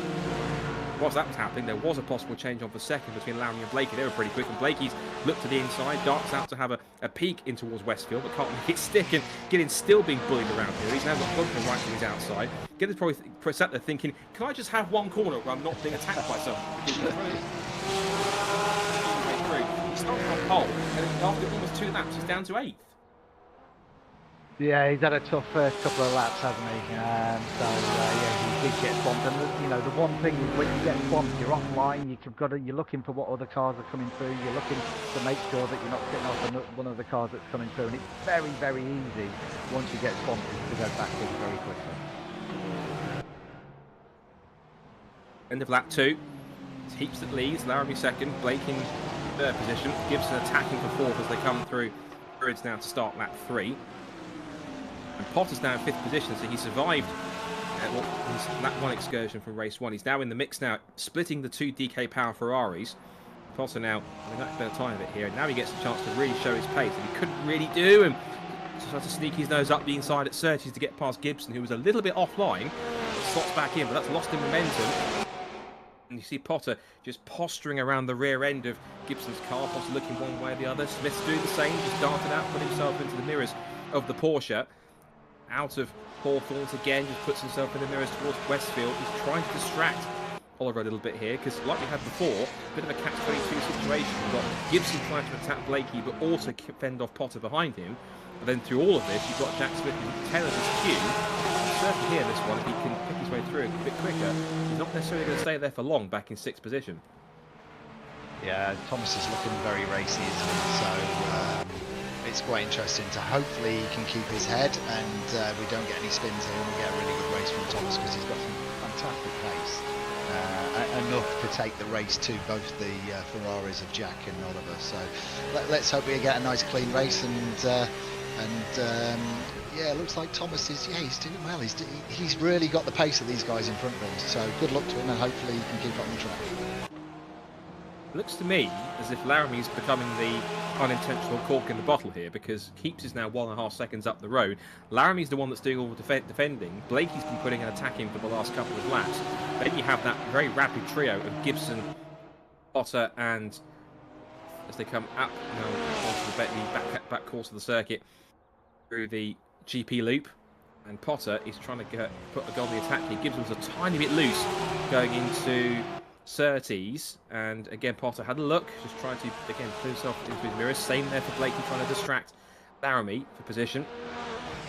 We've got behind each other here. The other thing to note is Daniel's on 0 kilograms of ballast, and Paul behind him is on 12, Chris on 10, and then Oliver on 35, Thomas 21, Jack on 40. So Daniel's Daniel's also set a purple first sector, so he's making good use of that light tire. Absolutely. He is making full use of it and trying to pull a gap out here. As here comes Gibson to the outside for third place. Does he have the legs on the Porsche in that Ferrari up towards Paddock Hill Bend? He can't really go out the outside, but he's got high, wide, and handsome when they touch. Gibson tried to make it work and just came across the front of the Porsche. Round goes the DK Power Ferrari. I have to say, it's a monoclark of the course, but it looked to me as if Gibson tried the outside move. I was about to say, you don't really go down to the outside of Paddock Hill Bend unless you're really that confident. He tried it. Blakey probably didn't expect him to come that far across to try and complete the move, and as a result of that, Gibson and Blakey have taken themselves out of this lead fight completely. Yeah, that's for sure an incident that I'm going to be reviewing tomorrow morning, isn't it? So, I mean, you know, fortunately, I've got the benefit of looking at all the replays and all the driver inputs, but for me, that did look like Oliver was a little bit too early to come across the front of Chris. Chris had nowhere to go. He was on the inside by the looks of it from that. Obviously, we'll have a better look when we get into the replays tomorrow morning.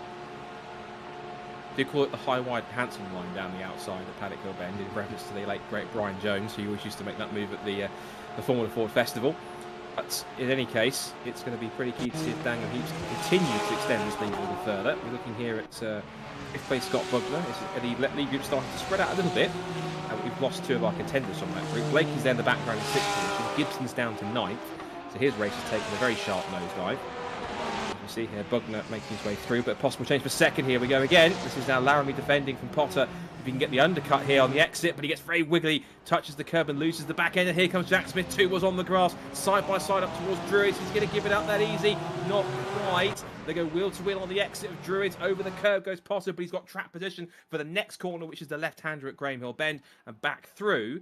And that all started from Potter really making the attack on Laramie, getting out of shape on the exit of Paddock Hill Bend. Jack seizing the opportunity, and while it might not be quite done just yet, as he has another look up the inside into Surtees, it's all closing up a little bit here. And again, Laramie might get a chance to escape if these two start scrapping even more, that holds each other up.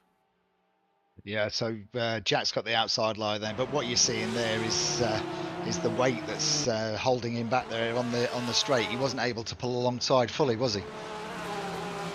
Certainly wasn't, and Jack Smith there got the hit check, and there's Laramie off into the barriers. He's lost it. And Bugner's gone straight into him. His car was straight in the middle of the road, and Bugner had absolutely nowhere to go, I'm afraid. So Laramie gets going again, but unfortunately, that is another player in this race that's been basically eliminated himself through into what I think is a surprise fourth position now. Has gone the Mustang Christian Gillian. And as for Heaps, he's kind of just thinking, well, where is everybody? Yes, I've got less weight, but I'm 1.3 seconds in front. Everyone else behind seems to be disappearing. It's now Potter versus Smith for second position. This is the battle we possibly should have had in race 1, had Potter not run wide and dropped down the order. But we've seen even with those two, Rich, those two are getting a little bit feisty, and Jack's not afraid to try and get his elbows out and try and distract Thomas to make a mistake.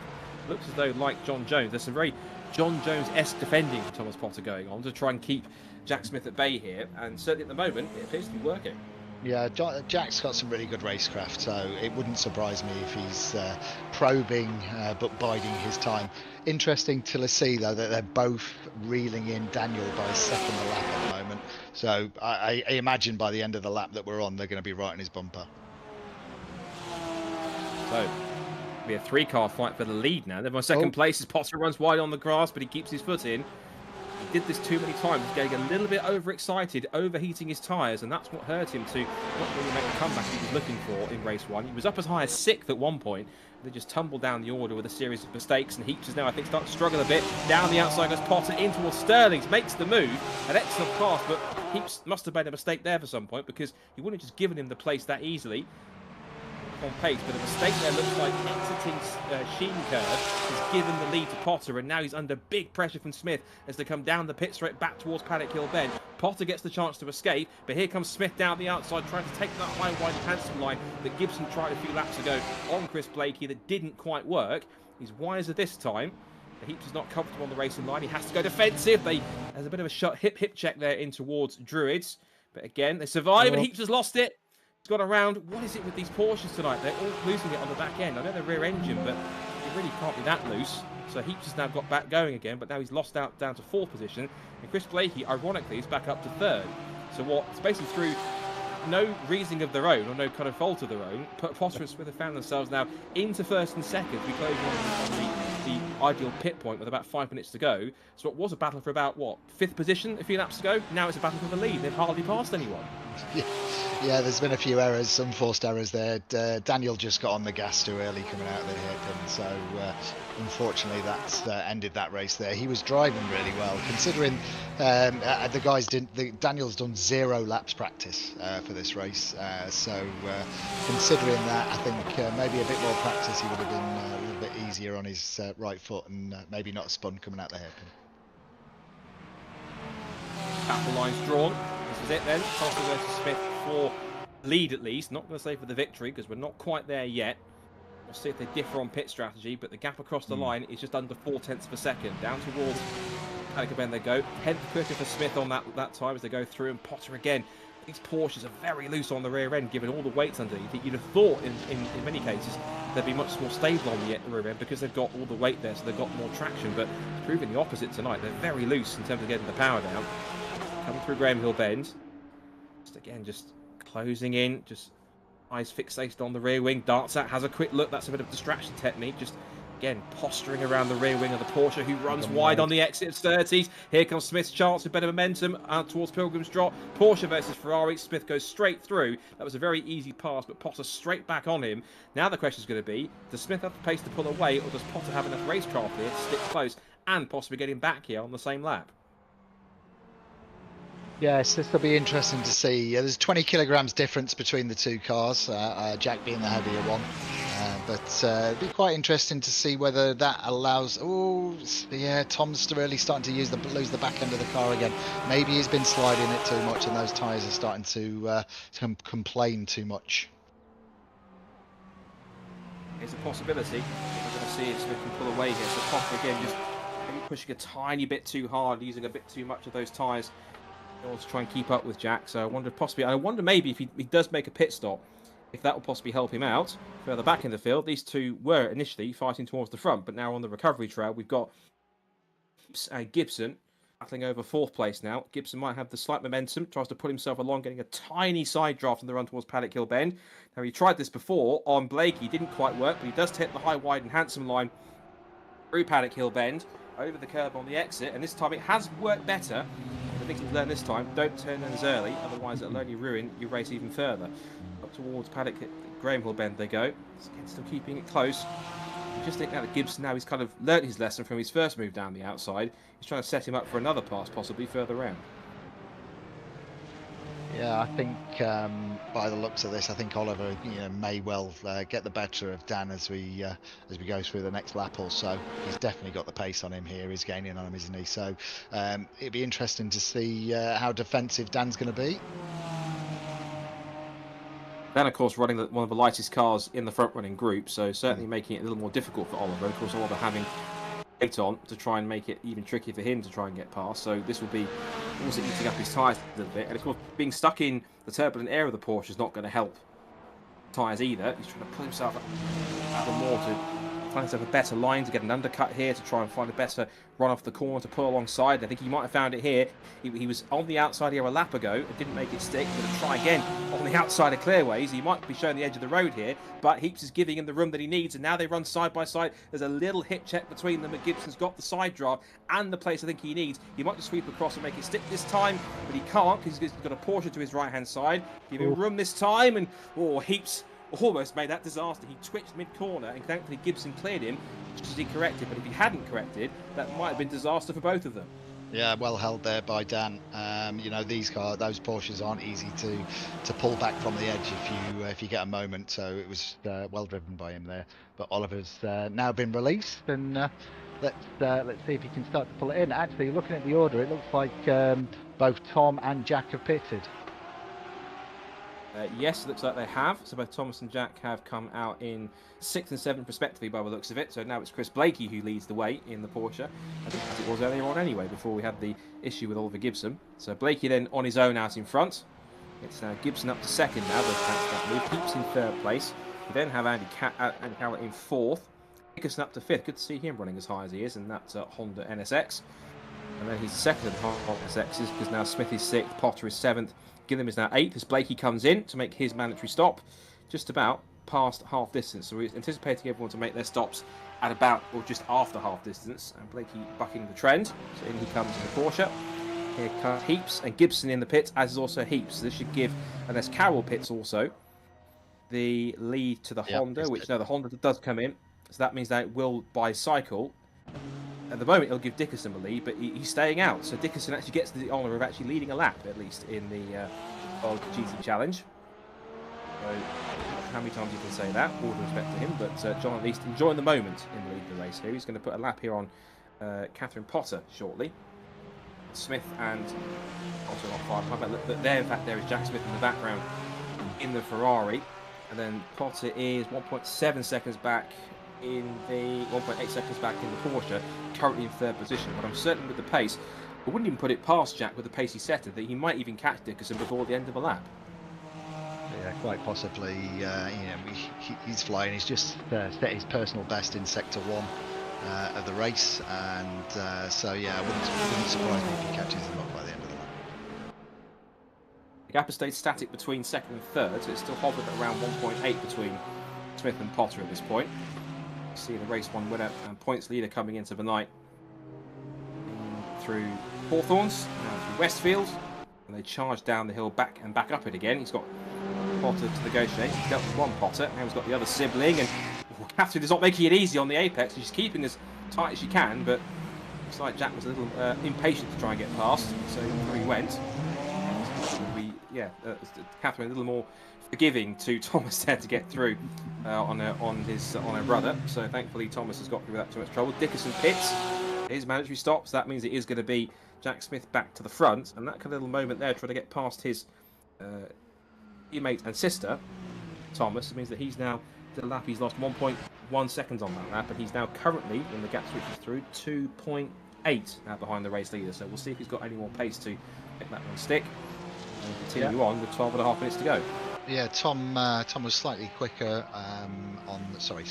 was a second slower than Jack on the last lap, probably due to the lapping of his sister. I think we didn't catch it on camera, but I did see Tom coming quite slow out of the corner, so maybe he had to hang on the anchors, and it gave him a bit of a slowdown. But looking at the order, everybody's on softs again, so it looks like everybody's gone soft.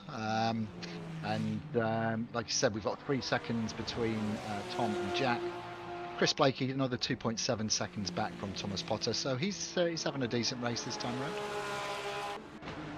It looks as though also that at least Oliver Gibson's learned his lesson from race 1. He hasn't learned, he stayed with the softs, so he's not going to be in too much trouble there.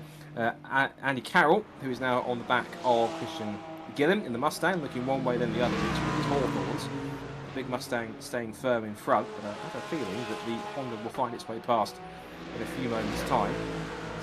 I tell you what, it's not easy to see past that Mustang as well. It's a big old unit, especially when you're in that small Honda.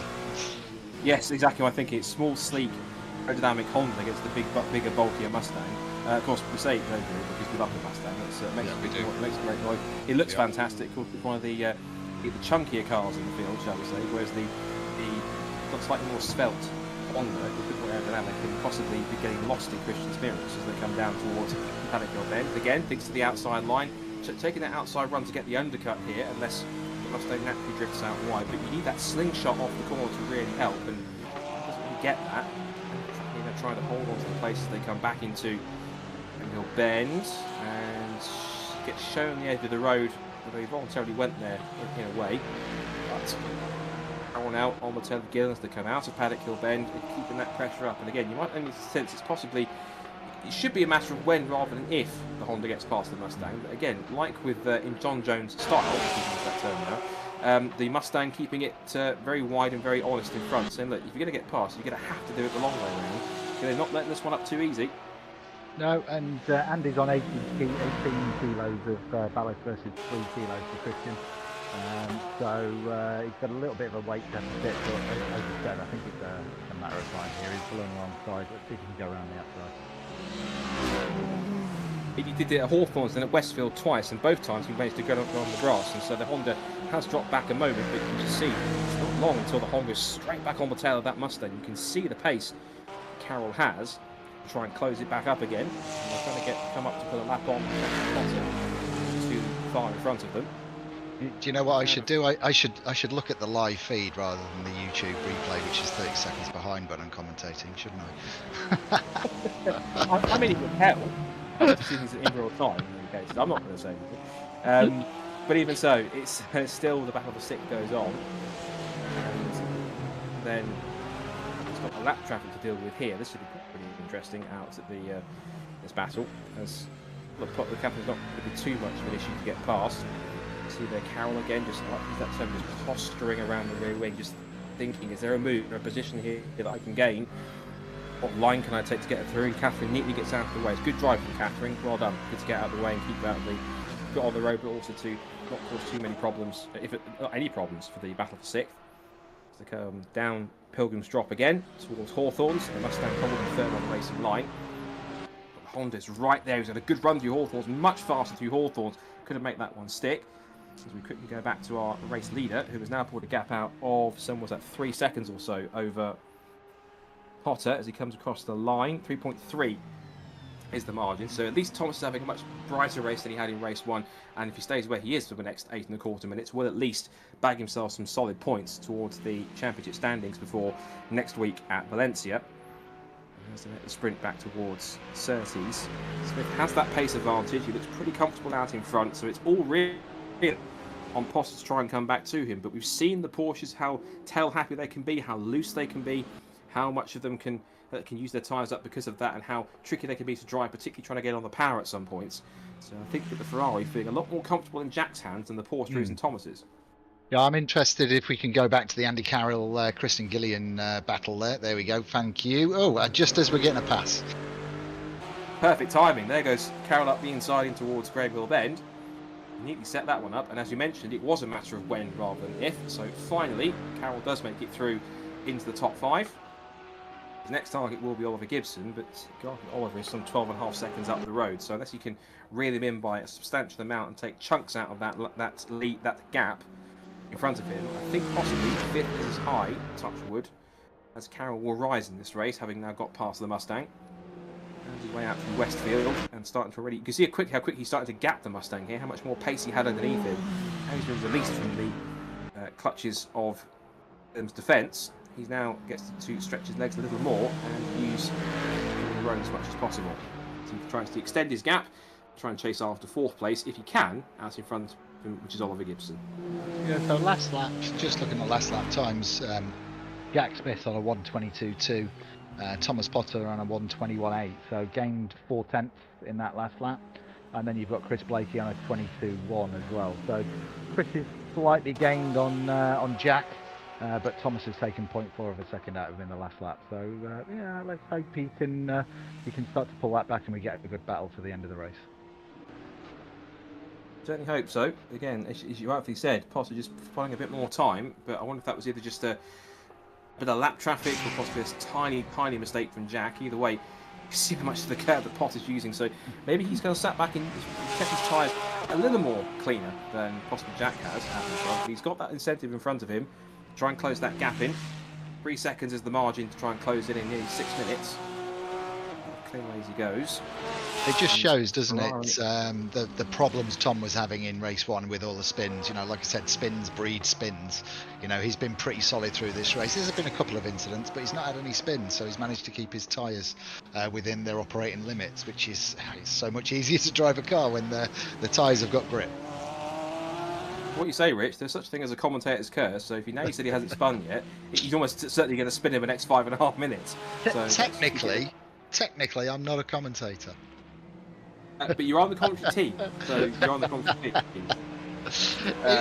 Interestingly, Chris Blake is just on the fastest first sector of the race, so that's quite interesting. And yeah, he's quicker than the 2 guys in front of him, only by 0.3 of a second, but he's quicker than the 2 guys in front of him. So come on, Chris, let's get your foot down. You've only got 3 seconds to get towards Tom. Also, when he gets that, he's got another 3.5 seconds to make up to get past Jack. So, yes, second place could be possible, but he's still got to work hard for it in these last few minutes. And again, he'd have to be taking chunks of time out of the car in front to make that happen. So the pace is good. might be possibly too little too late, I think, or not enough in the end to close in. But we saw changes late on in a couple of positions earlier on in race 1, so anything can and does happen. What you know, never give up. The more pressure you put on the guy in front, the more pressure he's under, the more likely he is to make a mistake. So, you know, even if it looks like you're only gaining 0.3 or 0.4 with a couple of laps to go, keep the pressure up.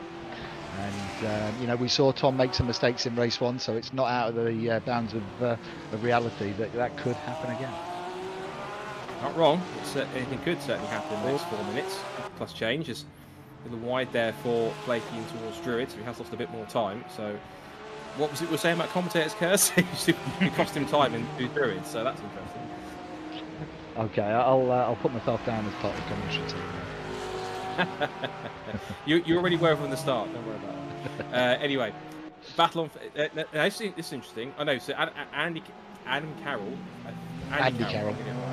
You're getting the two Carrolls mixed up. One's a footballer, one's a racing driver. So yeah. Andy Carroll. Funnily enough, Richard John Neal does exactly the same thing.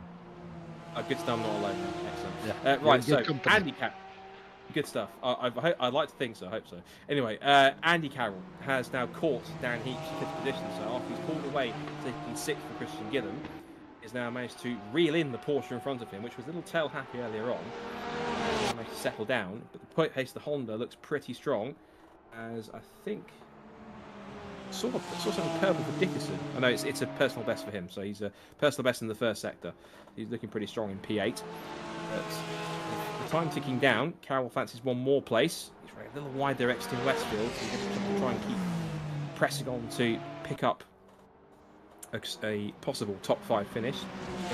Just as we were talking about everybody gaining on Jack, he just throws in a lap time on the last lap that's almost a second quicker than the 2 guys behind him. It's just not fair, is it? It's just not fair. It's just not cricket. It's just not fair. Jack continues on, so now 4.5 seconds out in front. I think possibly might well be residing for second place, touch wood, unless we'll wait and see if it does.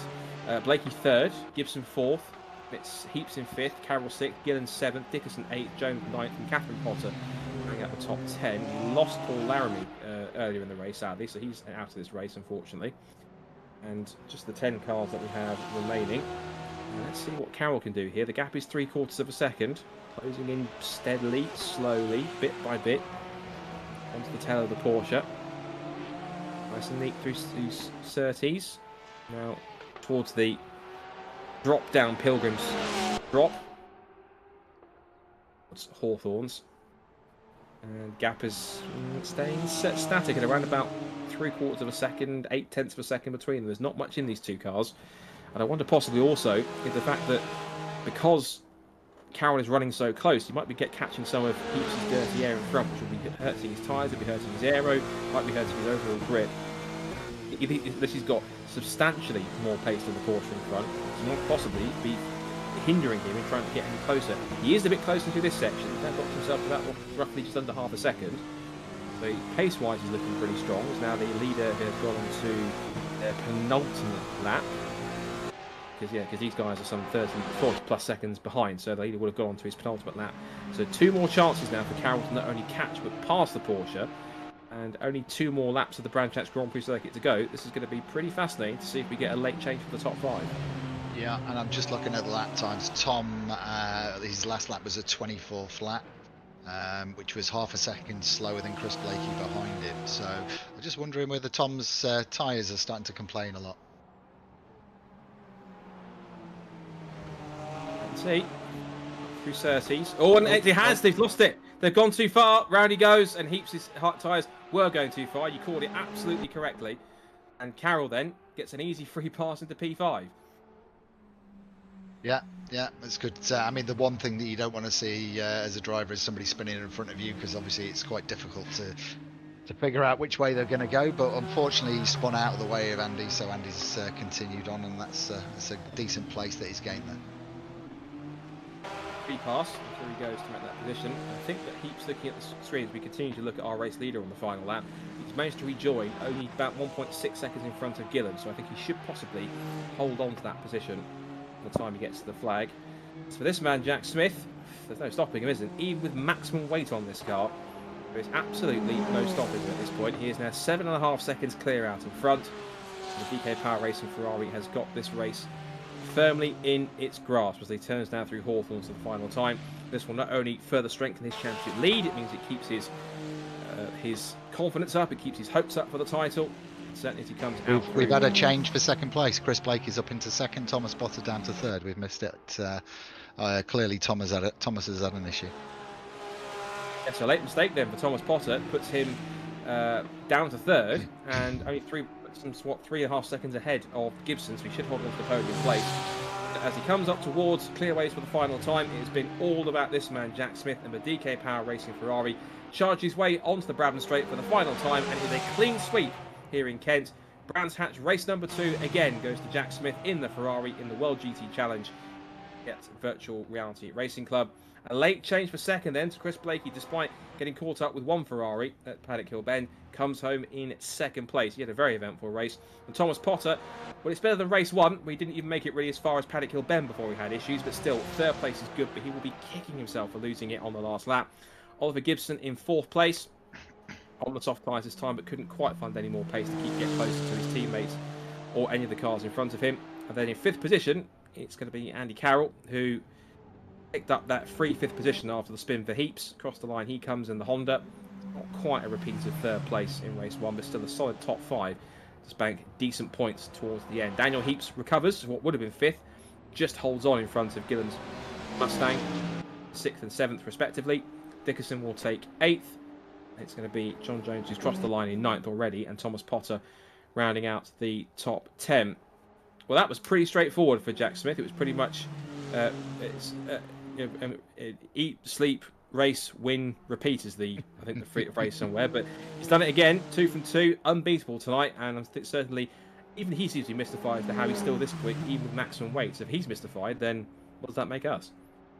Well, exactly. So I think, excuse me, Jack showed us last week. Oh, being a little wobble from one of the Hondas there. Jack showed us last week how dominant he was, and he's come into this round with maximum ballast and still managed to take 2 race wins. So yeah, well done to him. So let's go to an advert, and then we'll have a chat with everybody and see how we get on.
Beef.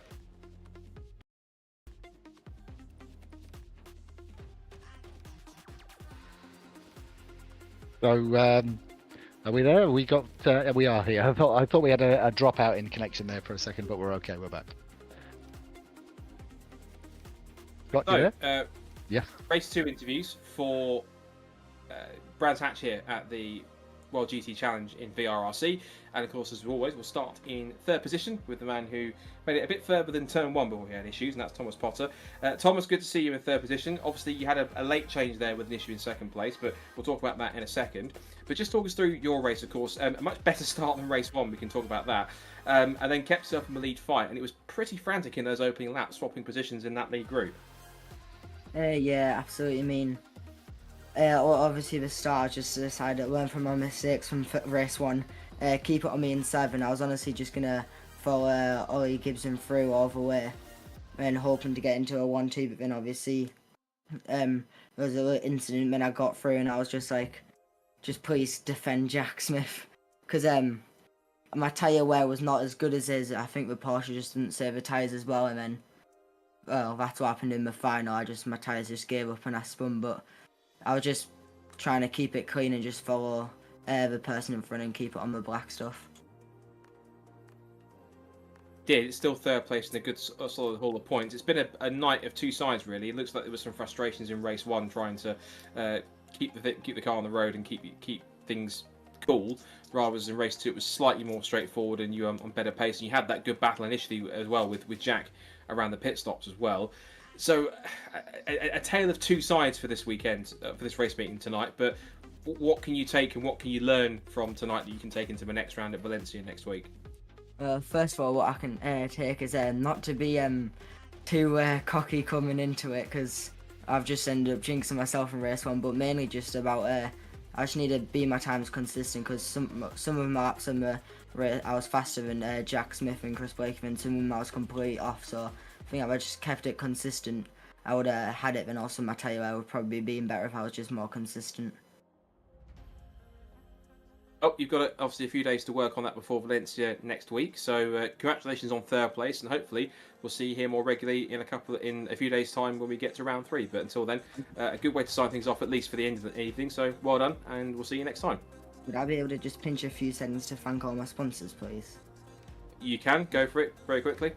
So I want to say a huge thanks to all my sponsors on my car: U-Fiber, Falcon Computers, Caton Logistics, Marin, Prep by UK, Britain's, 22 Law, and then obviously Richard's sponsors, which is Race Against Dementia, and VRRC. A huge thanks for hosting this. Just a huge thanks to everyone for helping me get here today. James, Thomas, and we'll speak to you soon for race number 3, round 3 next week. That was Thomas Potter in third place. We move on to second place for Chris Blakey. I don't think the word eventful sums up your race enough, because you had it all pretty much. You were battling for the lead, you had an incident with a Ferrari, you've dropped back, and then a late movement up into second place. Just how do you start to sum up that incredible race? Just all over the place. The whole evening's been all over the place, to be honest with you.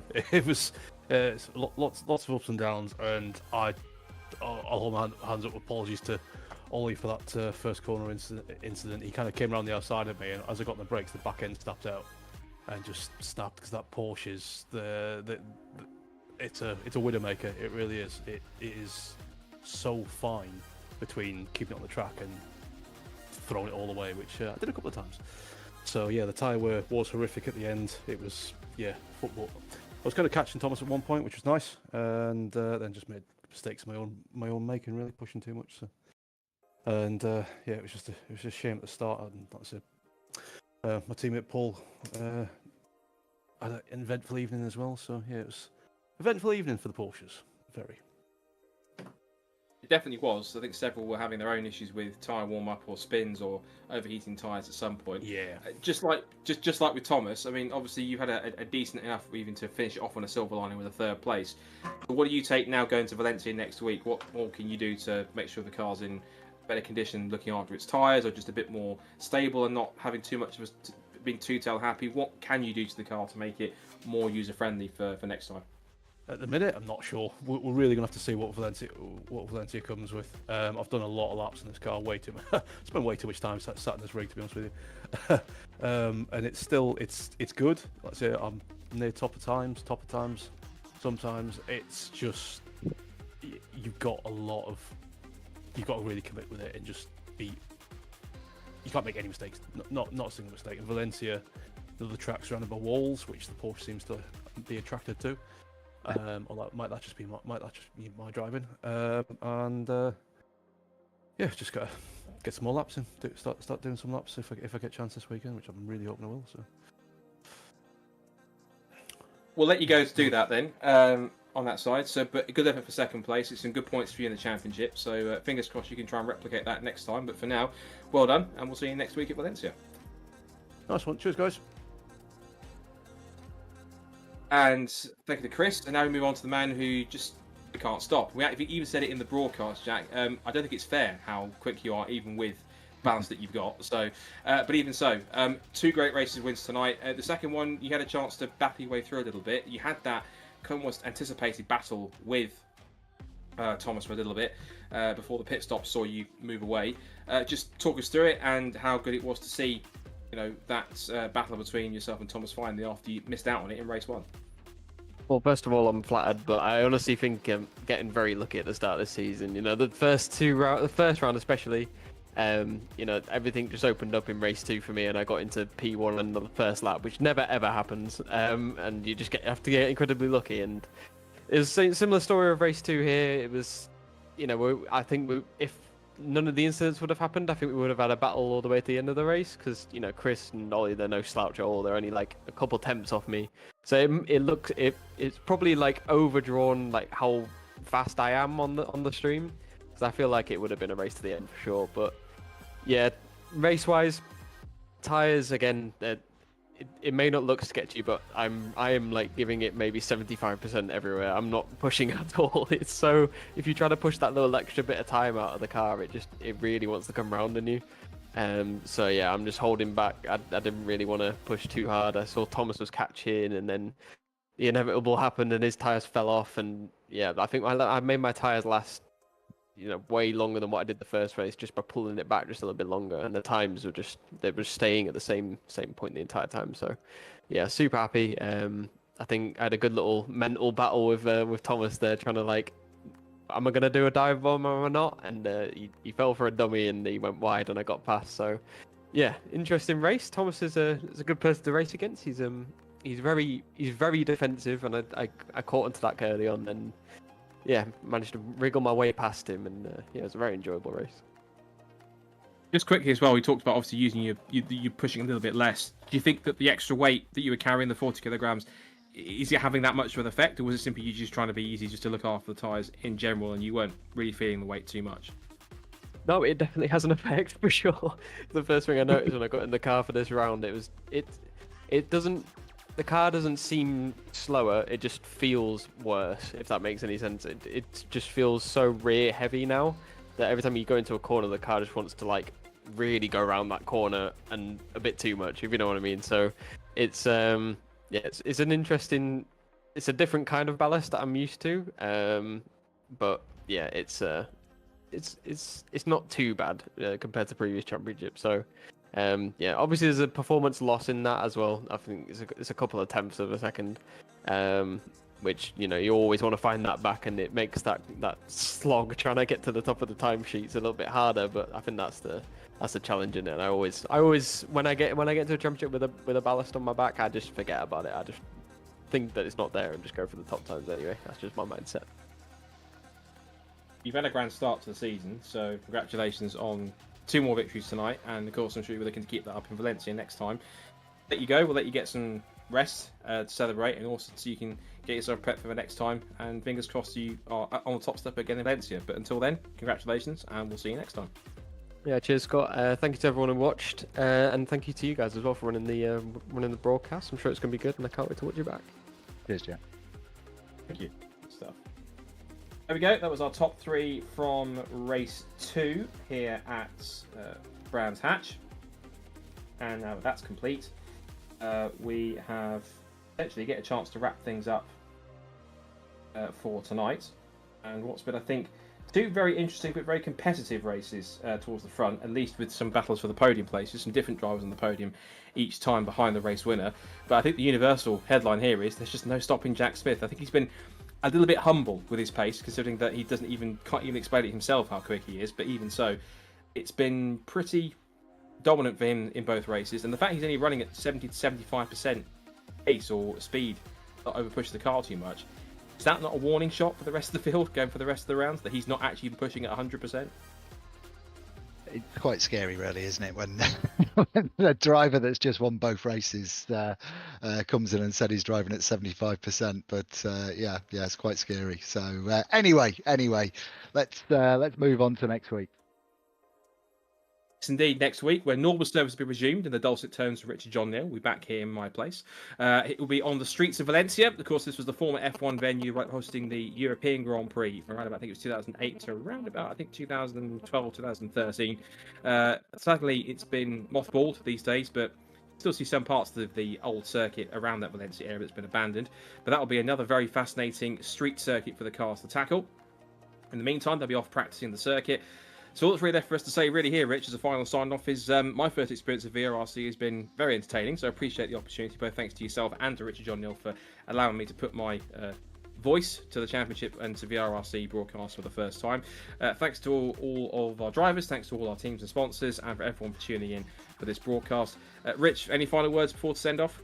No, just thank you very much for filling in for Richard this evening. You're very welcome, and you've done a great job. And thanks to Steve for his second live broadcast, which has gone really well. So yeah, really pleased with everything this evening, and looking forward to next week. So we'll see how that all plays out and see if there is any chance that Jack Smith can be caught at any point throughout this season. So from myself, Scott Woodwiss, from Rich Hayden, from our director as well, from Steve Allen, and from everyone here at VRRC. Thanks for watching, and tune in next week when Richard John Neal will be back for round 3 of the World GT Challenge for virtual racing, virtual VRRC, we'll call it, VRRC from Valencia. But until then, thanks for tuning in, and we'll see you next time. Bye for now.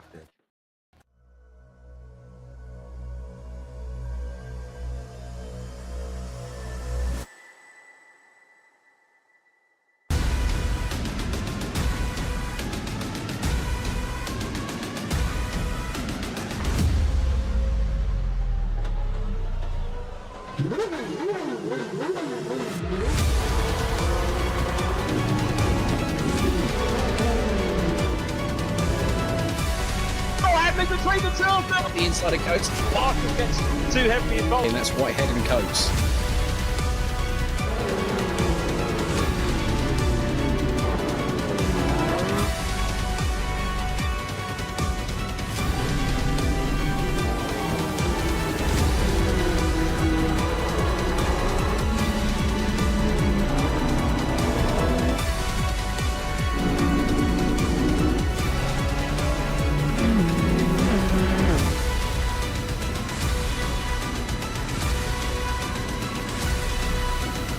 Woo!